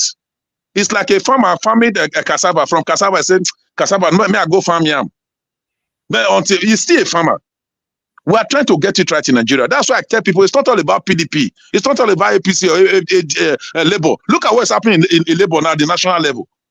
Fighting leadership, fighting against leadership. That's why I keep praising the principal, the main man in Labour, who made Labour Party, person of His Excellency Peter Obi. He remained silent over it. Because they wanted him, if not because he used wisdom to remain silent, that would have rubbished him. But he remained quiet over what is happening at the national. And that's why it's still gaining momentum all over the nation. We believe that one day, 2019 is coming, a lot of things will still happen. I told us in this platform, I said, obedient movement is not Labour Party. And the earlier we know, the better it is. This platform, Nigerian was not formed for obedient movement. The platform existed before now. I may be silent. Nigerian Watch is said to attest to it. When the group was founded, I was one of those that I was there from the very beginning. For some reason, sometimes I just want to be silent. You understand? Obedient movement, we saw somebody who is antecedent. Is antecedent because antecedent matters. What have you done before? Where are you coming from? What do you intend to do? You understand? We Nigerians saw Obi as somebody who we know, yeah, he may not have been able to get 100%, but we know to some extent he would have been able to take Nigeria to where we want Nigeria to be to some extent. That's why Nigerians all over, civil society, market women, student union government, a lot of people mobilized for him because we wanted a positive change in Nigeria. Unfortunately, you and I know what happened. You understand? But I told somebody, I said the movement is still on. The movement is not dead. The movement has come to stay in Nigeria. The movement is emancipation of Nigeria as a country. The movement is fighting against oppression. The movement is fighting against corruption in Nigeria. It's not all about political party. Obedient movement is bigger than PDP. It's bigger than APC and it's bigger than Labour Party. And the earlier we get to know this, the better it is. So wherever we see anybody who we know that can make a change. Like what Uti is doing. Whatever he's doing in his state, it's not because he's a Labour Party man. That is his nature. That is his person. That is his person. That's why he's been able to do what he's doing there. It's his person. He has that national consciousness. He has that tendency of not wanting to loot. He has the opportunity. He's the chief executive. He has the opportunity to probe and not to probe. But it's making it all right. Just the same thing Peter Obi did when he was the governor. When Peter Obi ruled, he was not a member of a member of a Labour Party when he was the governor. But he performed creditably well. So it has nothing to do with political party. Yes, political party to some extent, they can help in bringing into the system. But when you now become the chief executive, you hold your state responsibility, you hold them accountability, you hold them to rule effectively. Don't hide under the name of because you are a member of APC, PDP, or Labour. No. Okay, your time is. I know when I made mention of the ruling class, I was misconstrued. I'm not saying anybody can be. It's just that when you say ruling class, I have to put up some write up at the back office. I said all over the world, the ruling class in a country typically refers to the group of individuals or entities that hold significant political, economic, and social powers, often influencing government policies, societal norm, and wealth distribution. Whether we like it or not, they are everywhere. For example, someone like Dangote, he's not in any political party. But one way or the other, he's involved in the decision-making of this country through one or two things he does. You understand? Okay. I said this group includes political leaders, wealthy elites, influential business owners, and other privileged individuals. Privileged individuals, either through education, through any other means, you can get there. Either through your whatever you are doing. Somebody made mention of a shoemaker becoming a House of Rep. He became influential in whatever he was doing. And people loved him for what he was doing. And they said, no, if you can excel in this, if you can do this well, you can represent in House of Rep. He was elected to become a member of House of Rep. He has distinguished himself in this profession. You understand? They are the people that actually shape the trajectory of a society through control over various aspects of power and influence. You understand? So, one way or the other, these are because of their wealth of knowledge, they can contribute. Because of their wealth of, if you are going astray, they will tell you, no, you can't bamboozle them. You can't bamboozle them. Because they know what to do. You can't manipulate them. The legislators cannot manipulate them. Please, honorable, at least, with even the time I gave you. Is it up to 7 minutes? Hey, Jesus Christ. Is that the way you time? Anyway, it's more that it's getting to 15 minutes already. You talk sorry about that. Sorry. It's okay. It's okay. Although we are listening. It's just that we want to give others the chance. It's not that you are out of place to what you are saying. I enjoy what you're saying, and then not I understand what you are saying. We all wanting for a better society. It's just that when we are here, time is not our friend. That is just the issue. So please, round up in the next 30 seconds so that another person can carry on. Okay. Thank you for staying. Sorry, I didn't know I've actually exceeded my time. What we as Nigerians should be wherever we are, we should preach, we should try as much as possible to educate ourselves. Change begins from you and I. If I can change, you can change. Tomorrow, you see some persons, they've lived all their, if you even look at the people that are dominating the political space now, are those even from the diaspora. You see somebody, we don't know if will come because they have the money, because politics in Nigeria is unfortunate. It's almost becoming who has the money, who can influence the delegates, who can influence what and what to get the nomination. You even see people coming from the diaspora, they are not known, they just come, pay the delegate, before you know it, they are members of House of Rep. For example, let's look at APC. Let me go to APC, for example. Some of you know Denko. Denko was not in the political space. He became where he is today when Dudo Shomole time. He was able to use money, because he has the money to bamboozle one or two times. I was involved. He's my friend. We knew what happened. Before you know, overnight, he was made a commissioner. That's how he became. He came to line like that. Okay, I want to become a member as of Rep. You understand? Okay, thank you. The truth is this. The truth is this. Let you and I. What we should be preaching in this platform is national consciousness. Let's have that national consciousness. All the money we are stealing, where are we taking them to? That is the question I keep asking. Where are they going to take it to? They'll go and dig it under the ground, put it in a warehouse to be rotten. It's rather unfortunate. I pray help us. Thank you, Honorable. Thank you very much. I now know that you've been here before. I thought you are just a new person like us. That's okay. Thank you very much. I now know. Now, for us to go around again, I think I will start with Madam Nena. I know my it's turn? not you. No, how can it be your turn? Emilio, no, not this time. Madam Nena, if you are there, take the next 5 minutes and then round up your thoughts. She's not there. Madam Rita, who is Madam Rita on the? No, Madam Rita is not here. I think it's Jonathan, Mr. Jonathan. If you are there, I give you after you give us a mandate, the increase. Then I come down to Alex, move to Dua, then move to Black Panther, and finally, Mr. Jonathan. Okay. Yeah, I'm here. I hear Dr. CM, I'm here. Onsuni. I mean, so. Okay. Okay, you have the next 5 minutes. Thank you. 5 minutes or 7 minutes? No, we don't do that. I cannot be said. This is the 5 now. Or wait, if we finish, if the power conferred on me has not been withdrawn, then we continue. so okay, continue the next 5 minutes. Thank you. Thank you very much. You see, thanks to everyone. You see, I just want to say this, with respect to Edo politics. But don't let us forget, though, election is also coming up in Ondo State at about the same time. I think the same day. I'm not really sure, but about the same time. So many are at stake in Nigeria. So we must also have that at the back of our mind. As I always say, Nigeria is not existing in isolation.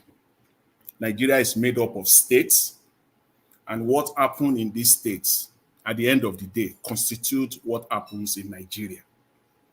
So we must take them all holistically and approach them with equal importance. I think I want to say that. With respect to Edo State, the upcoming election, you see, for me, I like standard, and I don't like to deviate from standard. In other words, when I'm doing comparison, I follow standard.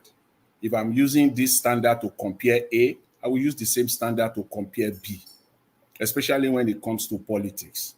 So when it comes to Edo State, the candidate for me at this point in time, I don't have a specific candidate. All I just want, at the end of the day, I'll put out my voice there. I'll put it out there to support one candidate. But it must be a candidate that I know.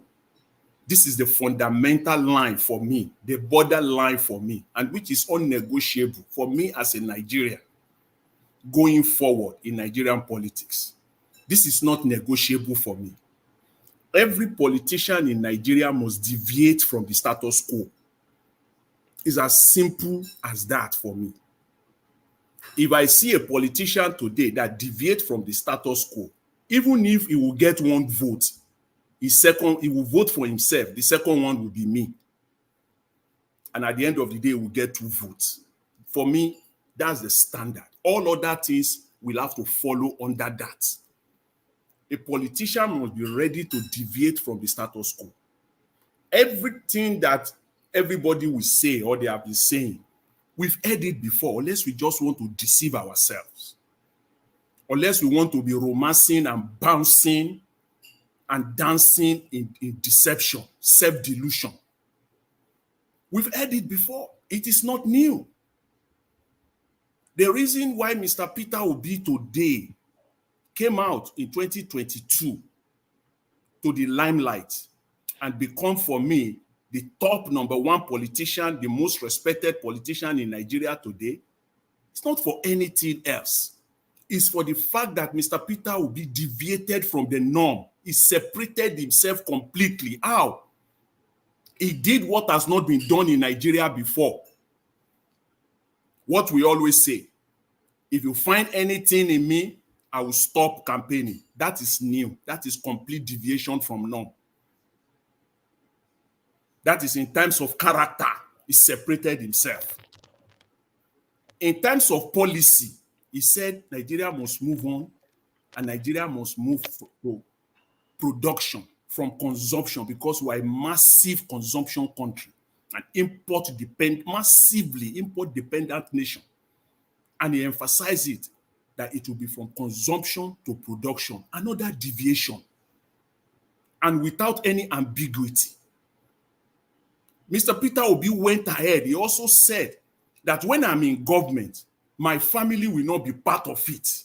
My wife will not have the office of the first lady. That's another deviation from the norm. It's not that Mr. Peter Obi is a saint. He said it himself. He's not a saint. We are not saints. We all have our shortcomings and weaknesses. But it is these things that make people like you, like me, that we are standing today, and we will be talking of Mr. Peter Obi. Please take these three things that I've highlighted, take them away. Let's just assume, just take them away from Mr. Peter Obi. Just an hypothetical scenario. Let's just assume that these are not there. Do you think all of us will be talking about Mr. Peter Obi today? I don't think so. He went further again. He said when he becomes the president, he has the opportunity. It will be made in Nigeria. We will buy made in Nigeria. We will focus on made in Nigeria. The federal government will be buying Inoxin. We will support them. Another total deviation from the norm. These are the things for me. And that is why I said I want people to come out. If tomorrow, Dr. Asue Godaro come and he deviated himself from the norm, I will be his number one voice. Well done. Okay, you want to say something, sir?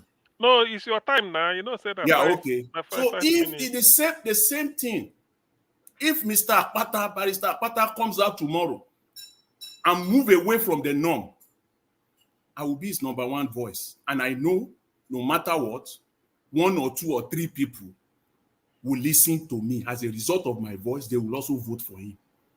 The same thing applies to each and every one of us. So for me, that is the underlying factor.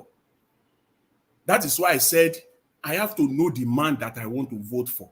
The man that will deviate from the norm, because our problem in Nigeria is not alien. We all know the problems. They are all there for us to see. Are we going to continue to do it the same way, or are we going to move away from it? Even if you have to pretend while you are campaigning, please do it. And when you get there, do the normal. Okay. For me, that is my position. And the same thing applies both at the state level and at the federal level. I will leave it at that for now, Mr. Dr. CM. Thank you very much. Thank you, Jonathan. Well said. The next person will be... Yes, I beg, before you call on the next person, information they reach me, they say Air France is now serving par the diem in their airline. Not true with that. na fake. Now we get patent. Now fake news. Like, who then they cultivate yam for France? I'll be waiting. If they serve par the yam, not good thing to Nigeria economy now, because the Nigerians will be participating in Nigeria with any money, because they cannot do it in that France. They will do it in Nigeria. Anyway so that's it. If they serve par the yam, it's not par the yam, it's potato and grounded rice. They've put as pando. Don't worry. In the next 2-3 months, we will know. We will fly Air France. Anyway, we will know. We will know. Thank you. Thank you. So give us a mandate if you are around. Okay, there.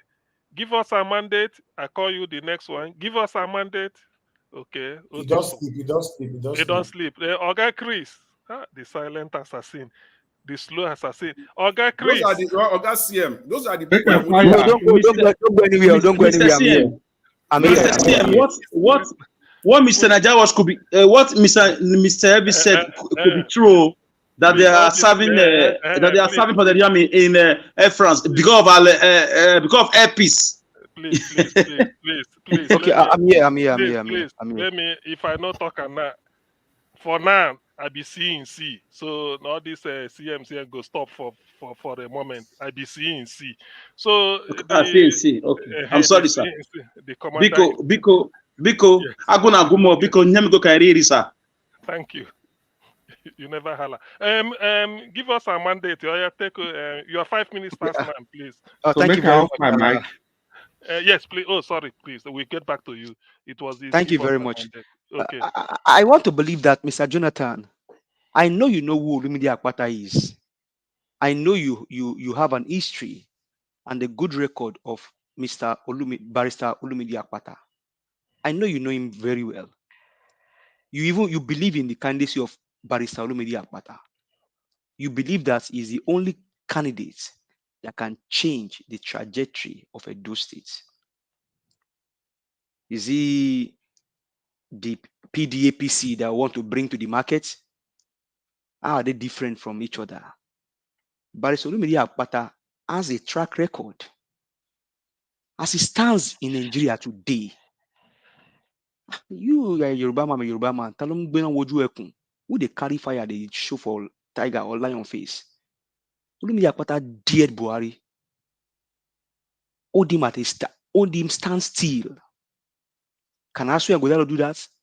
Even though the man that talk about Weza means printing money. When he said he was scared, he was scared. Olumide Akpata was the former NBA president. We know how much he left in the coffer of the NBA. Compare Olumide and McAfee together. We know what happened. Olumide Akpata built school in those states. This is a man that doesn't have any godfather. He's not saying he wants to come and continue from where anybody stops. No, he's coming. He told the Edolites. You may be saying that he knows Obaseki. He told them, and he told us that I am doing what I'm doing on my own independency. He has told us. In fact, Olumide Akpata told Edolite that what Obaseki failed. That's a summary of what Olumide Akpata said. Can Asue say that? Rather, Asue is trying to cosmetic what Obaseki is doing. It's true. It stands out among all the candidates. We know him. Edolites know him. He's on ground, and he'll be here soon to come talk to us. You'll be shocked what is going to happen. So for me, Olumide Akpata is a man that can rescue Edo State. He's the only person I see that can save that state. Even during this past election, Olumide Akpata was in Lagos. We saw what he did in Lagos. So don't say you know him, Mr. Jonah. I know you know him. I mean, you are a man of history, you are a man of data. So don't my brother, sir. You know Olumide Akpata. I will just advise you, sir. Please join the train of the saving train that will save Edo State. Leave APC. In fact, for someone like you, honestly, I was surprised when you say APC. APC, please don't go there. Join the train of Barrister Olumide Akpata. He's the man that can save Edo State. I mean, he's coming from Labour Party. We cannot remove that. He's obediently obedient to rescue the state. See what Alex is doing in Abia. Look at Mr. Peter Gregory Obi. If you compare Peter and Obi and Akpata, they look similar. This guy he would have do away with the money that was. Did you just say please, that? 1 minute, 1 minute more. Please allow him to flow. But he chose to leave that money there. That's a man with character, a man with integrity. I mean, we saw what is happening with the current NBA president. So for me, these people saying that Asue Godalo, hey, except you want to continue with your biscuit roads, dilapidated buildings, demolition of opposition houses, you can go and vote for Asue for all that you want to do. But for me, I want to go. Julius Badger is not fighting with Edo State. Unless what is using Julius Badger in Abia State. Julius Badger is not fighting with Edo State. Okay, so for me, Olumide Akpata is the way. Thank you very much, sir. Okay, thank you. Give us a mandate. Thank you very much. The next person is the slow assassin, Oga Chris from Dublin. Thank you. Take the next 5 minutes.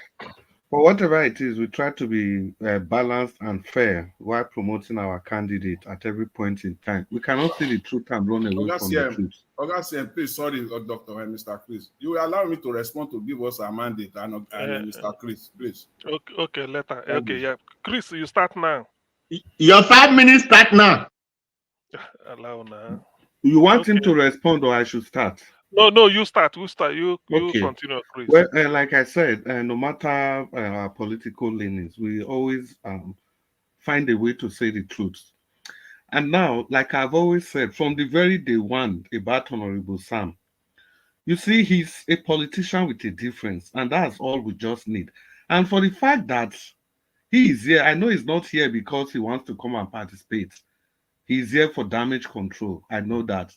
And whoever has nominated him already tells us that this person likes quality. This person, is sensitive. And this person can identify talent. I'm sure that's why he's here.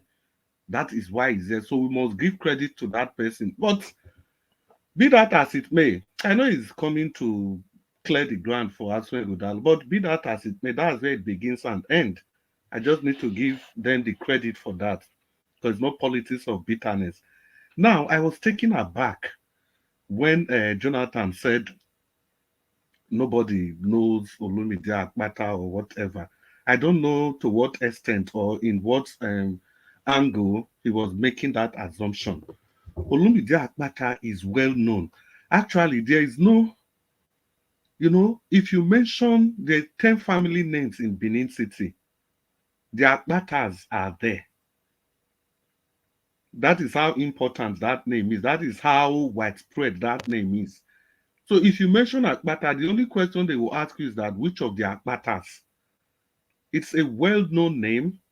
And now that this man is coming into the foray of politics, is it just coming because of his family background? No, not at all. He has the capacity by himself. And give us our mandate. You keep saying that he fought against Buhari, but you don't always finish the sentence, because he would have succeeded if not that the northern NBA people sold out. He would have succeeded. He would have been the only person that fought Buhari to a standstill without fear of EFCC or without fear of anything. Considering the fact that it was even against the Chief Justice of the Federation, he had everything to lose. But the man stuck out his neck. And again, during the EndSARS, we saw him with the people.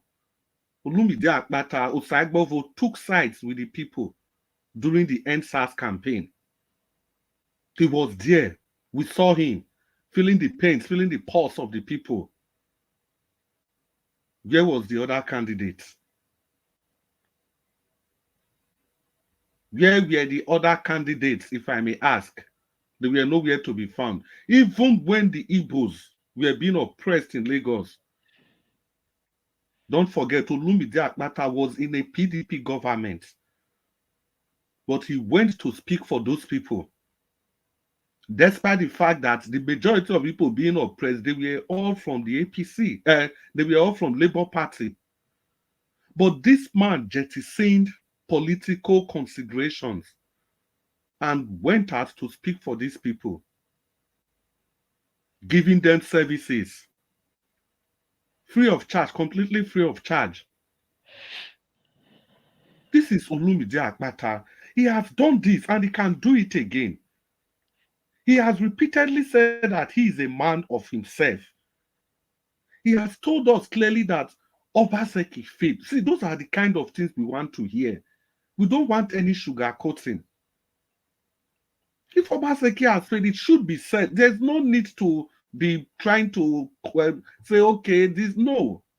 Well, if we want to say he tried it, 1 minute Dr. more.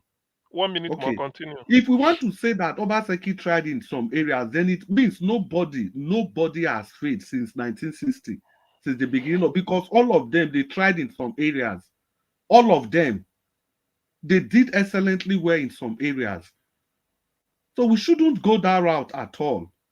It is either you've done well or you've not done well. Olumide Akpata is tested and trusted. For somebody to have been able to win an election when he wasn't a son, NBA for that matter, the first in history, it shows you his doggedness. And he has also demonstrated that he is not a thief. He left 1.5 billion. And he has also repeated what Peter Obi said,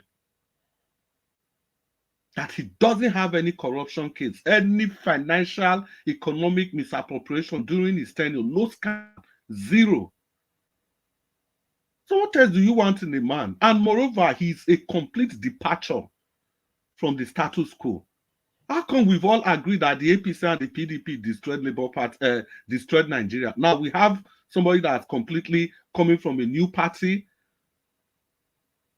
Above all, he's in the same party with Excellency Peter Obi, and somebody in that Labour Party has demonstrated what governance ought to be in the person of Alex Otti. So please, guys, it's an opportunity for Edo-lites that we shouldn't miss at all. We shouldn't contemplate missing at all. And there's no way I will conclude this without saluting Mommy Diaspora for all you do and everybody in the comment section. And Honorable Sam, I salute you again. Welcome to this panel. We say the way it is. If you do well, we say it. If you don't do well, we say it. We don't have any personal hatred for anybody. So thank you, Nigerians. Thank you, Edo-lites. Good evening. But sorry, Mr. Chris, I have one question, please. Thank you, if you allow me. Yes, no, hold on, please. Okay. Hold on. You know, I promised Jonathan that he will reply to give us a mandate and Chris. So, Jonathan, please, can I give you 30 seconds? If you finish that, then probably I listen to give us a mandate and then before moving to elect so that we hurry up. 30 seconds. Thank you. Thank you very much. I appreciate that, Dr. CM. I would just, because of time, I would just say two things, I think, to re-emphasize it again. See, don't let us be, hypocritical. The fact that a man moved from one party to another does not differentiate him from the system. Please, let's get that straight. So that point, I think you are demarketing. If you have to stand with people that can talk and promote and market their candidates, you are demarketing your candidate. That's one. If you have to say that somebody fought a government a ruling government, that is demarketing. We in government of Nigeria today, we even have people that fought the military to the ground. The Akpata fought military government. Do you have any history or fact to that effect? We have people that fought down the military. They fought them down. They are in government today. We know the antecedents. So again, fighting any government does not determine that. Okay, thank you. CNC, I need 30 seconds too. Thank you. Give us a mandate because it's a leg turn now, but give us a mandate. Let me hear what you wanted to say. Thank you very much, sir. 30 seconds. CNC, did you hear me? Did you hear me? Yeah, I heard you. So the last time I checked, Barrister Asue Ighodalo has been in government for the past 16 years. Is there anything that he has not done that he wants to come and do now? And you saying that there's somebody moving from one party to another. Somebody can choose to move from one party to another if the ideology has changed from what they used to believe in before. That was why Mr. Peter left PDP and went to LP. Are you now going to say that Mr. Peter Gregory Obi did the wrong thing, Mr. Jonathan? No, for me, that's not true. Okay, so for me, the 16 years of Asue Ighodalo in government is enough. Let's get a fresh blood. Thank you, sir. Okay, thank you. Black Panther, let's do it this way. After elects, then you can come in with what you give you 30 seconds. Would that be okay? Black Panther. Let me just go. Okay, go ahead. Okay, Alex, you have the next 35 minutes, please. You have the next 5 minutes. 35 minutes. Thank you for the 35 minutes. How can I give you 35 minutes? That's what you just said now. That's what you just said. And I can prove it to you. Alex, your 5 minutes continue now. I thank you, everybody. Okay. I thank you. You see, the moral lesson of this imbroglio about Ighodalo and Obaseki and everything that we are doing here is that when you have a position, be good. Be good. If Obaseki had done well for the past 3 years, not even 7 years now, just last 3 years, or let's say 7 years, it would have been a walk in the park. It would have been a walk in the park if we had light rays. But the money that came in can do these things. APC people now are trying to release information about how much Obaseki allegedly has now. That is what a lot of, I don't know how true. Maybe it's not true. Maybe it's politics. But if all the money that came to those states were used judiciously, I swear we'll not be facing all this backlash. The biggest problem I swear has now is Obaseki's government. The failure of the government. If he didn't go on the rampage demolition exercise against the court injunction, if he has not been seen to be wrestling with the palace of the Oba Benin that though people hold in high esteem, if he had not stopped local government elections for 4 years, if he had not run out of assembly like a one-man show with level members, I swear would have had a bigger chance. I have nothing against Iceman. I don't know him, so I cannot judge him. But there's a problem. Obaseki has spoiled everything. He has put nails on the road that you are working on, Mr. Iceman. That's our problem here, nothing more. We don't hate you, but we are trying not to replicate Obaseki's government again. Never again do we have a man that don't respect our king. Never again. Forget about the media brouhaha. It's a lie. We know the truth. We know that the Benin's council, the chief council have been split into two. Some of them are the government payroll. It's on the news. Something that has never happened, and they backed it with constitution. It has never happened. There's a cold war between the palace and the king. You can see them together, but there's a cold war, and Benin don't like that. Those are sensitive areas you don't go to. It doesn't matter how mad or how crazy, how drunk you are with power. So if we had 24 hours electricity like they have in Abia State, we will be talking about Iceman today. Me, I'll personally vote for him. I will. I would have campaigned for them because I don't care about party. I care about what you have done, what your party have done. Mr. Nigerian had to take like 3 to 5 months to convince many of us to support Peter Obi. Ask him. I was rooting for Wike. Some of them were for Showore. Some of us were for Lumelu, whatever, all their names. Some were for Atiku. So we went for the best after doing our research. So anything you are doing in life, it will affect your brother, your sister, your friends. All the running at skater, playing this media politics, putting people in different places to talk, it will not work. Let your report card speak for you. So for me, I don't believe in ruling class. I believe that a son or a daughter of a woman who is at the marketplace, who is going to school, who brings out his or her books to read every day, to do his assignment, who writes exam, who aspire to be anything in life, can be anything in life. I believe the sky is wide enough for us to fly.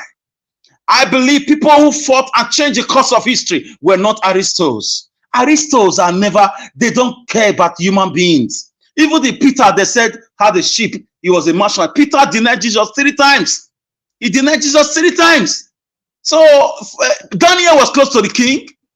The king signed the deal that put Daniel into the lion's den. So for me, look at people that have passion, compassion, vision, people who are consistent, people with antecedent, people who are driven by humanitarian goals. That's a sign of leadership.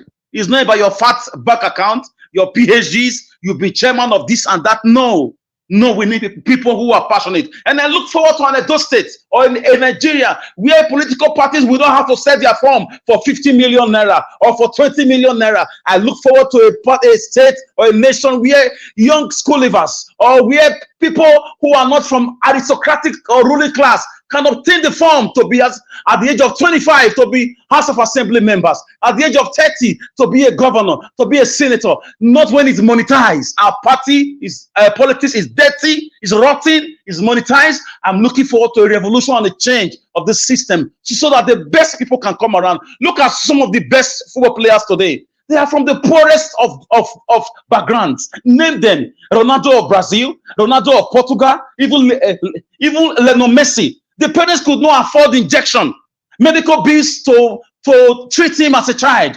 And they are the best today in the whole world. Go and read about Ronaldinho, Okocha, read about them. They are not from rich families. They don't have PhD. And they did well. Talent and merit brought them to limelight, and they made us proud. So for me, I don't believe in ruling class. And I would say this is my humble logomaki, and my logomaki I live here with that logo apacha. And I say hasta la vista to everybody. Good night from Benin City, ancient Benin Kingdom. Thank you. I'm about to be precise. Thank you very much, Alex. Chineke gazobuta go up Macau CNC. Okay. Up Macau because. Thank you. I think as it is now, we are progressing. I think it's Black Panther now, then Odua. Black Panther. Hello. See all these people. Hello. Are you here? Are you hear me? Yeah, you have the floor now. Okay. Your time. I want to say thank you, Mr. Alex. You have not proven me wrong. You're always on the positive side. I want to say something to our honorable and the last person that's before Alex spoke eloquently well. You see, I told you we might be differ in our political ideals. You see what the Nigerian politicians will always say.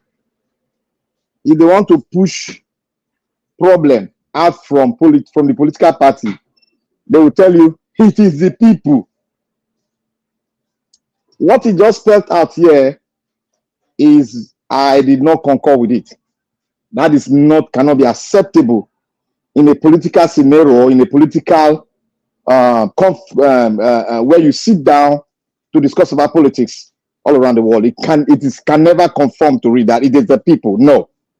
You see, the idea of bringing parties together to forge ahead to fight for a particular position in a country is because people have different ideology and they want them to converge into a formula to form a party, and they can come with the same ideology, converge with the same ideology to come forward and vie for the politics of that, for the positions in that nation.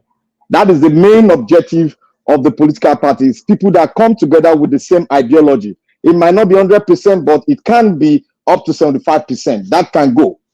But when you say the people, look, let me tell you one thing. Every Nigerian was not like this.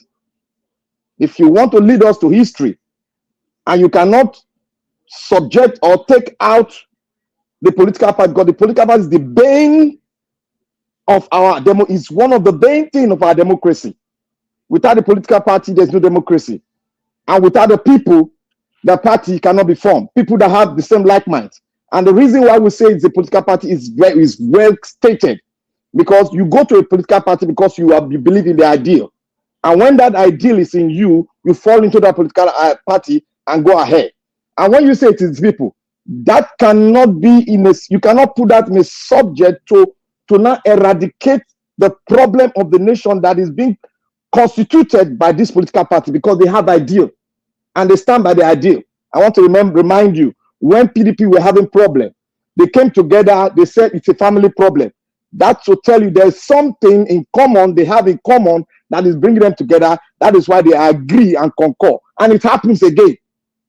Look at Atiku flow in from wherever he stays. All of them flow in. And they decided it was something that we couldn't believe. They decided to pick Wike as the leader of the party. That is something they believe in. And it can be, you can say it's an ideal. So when you say is the people, remember, Nigeria was not so corrupt like this. Let us come from the history.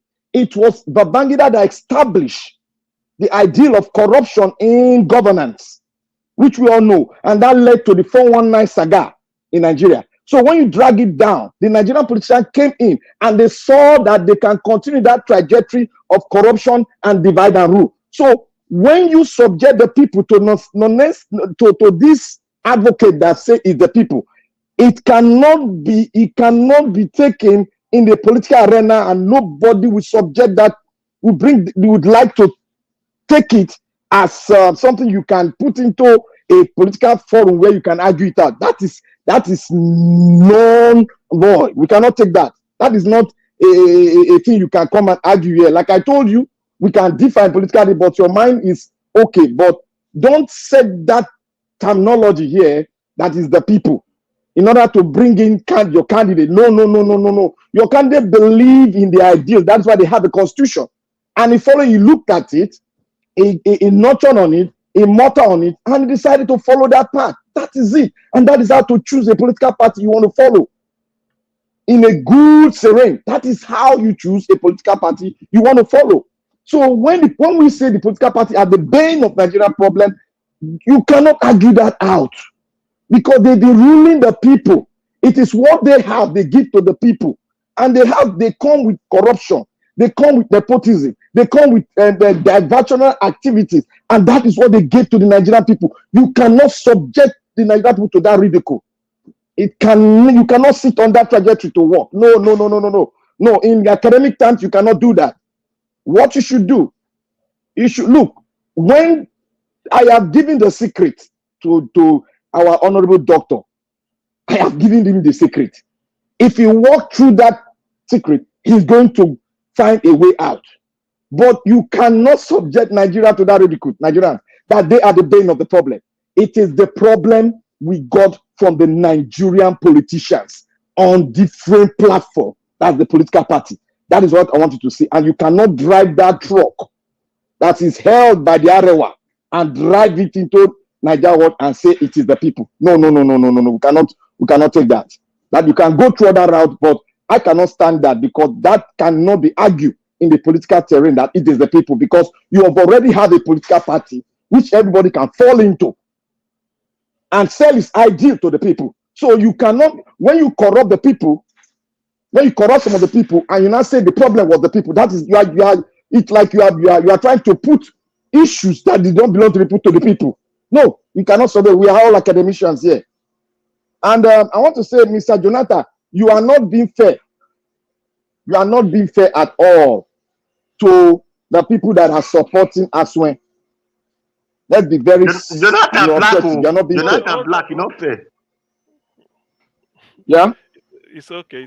Continue. You are not being 1 minute. Well, yeah. Minute. I would say you are not being fair. Let us stand on the platform of being objective and look at the man. We shouldn't dig too deep because it has not been open. When they continue in the saga of having a political, having a new person that they will continue on that trajectory, secret will be brought out. But you cannot be unfair to them to now say the man is not like this. The man is like his principle. They have things in common which they have already brought out. It might not be too similar, but you can direct it on that path, and we get the similarity between them too. So on that ground, you are not fair with the Labour Party. Allow him to, please allow him to. I have to make that correction, Dr. Sen, please. Black Panther, are you referring to Aswe Igodalo or? No. I am referring to the Labour Party in this one. The last one I'm saying. I said it's not fair to say. Why, Mr. Black Panther? You just say I'm not fair. How? Yeah, you see, you cannot say the similarity they brought forward is not similar. It is similar. A man sat in a position. Hold on. A man sat. Hold on. A man sat in a position which is federal. It's all the lawyers in the country, and left with 1.something billion in his coffer, which have not been done before. And this man got another record. Wait, hold on. I'm not campaigning. Wait. I will let you talk. Let me land. And this man is campaigning on that. Go and check my record. I am not coming because of what. I'm coming because I have a good man. I love the people. He has said it himself. I'm not coming because my brother is the state governor. No, I don't like his governance. That is why I'm coming in to change it. Okay, Black Panther. So you are not being fair because they have similarity, and we cannot say in totality the similarity are in 100% in totality, but you are not fair that they are not similar. That is what I want to correct. Thank you. It's okay. Everybody, hold on. Whoever the last person left to speak to us is Odua. I don't know, Madam Nena is not thinking she's no longer here. After that, then I can now allow 30 seconds here and there. So please, whatever you want to say, note it down and try to compress it within 30 seconds or 40 seconds, please. So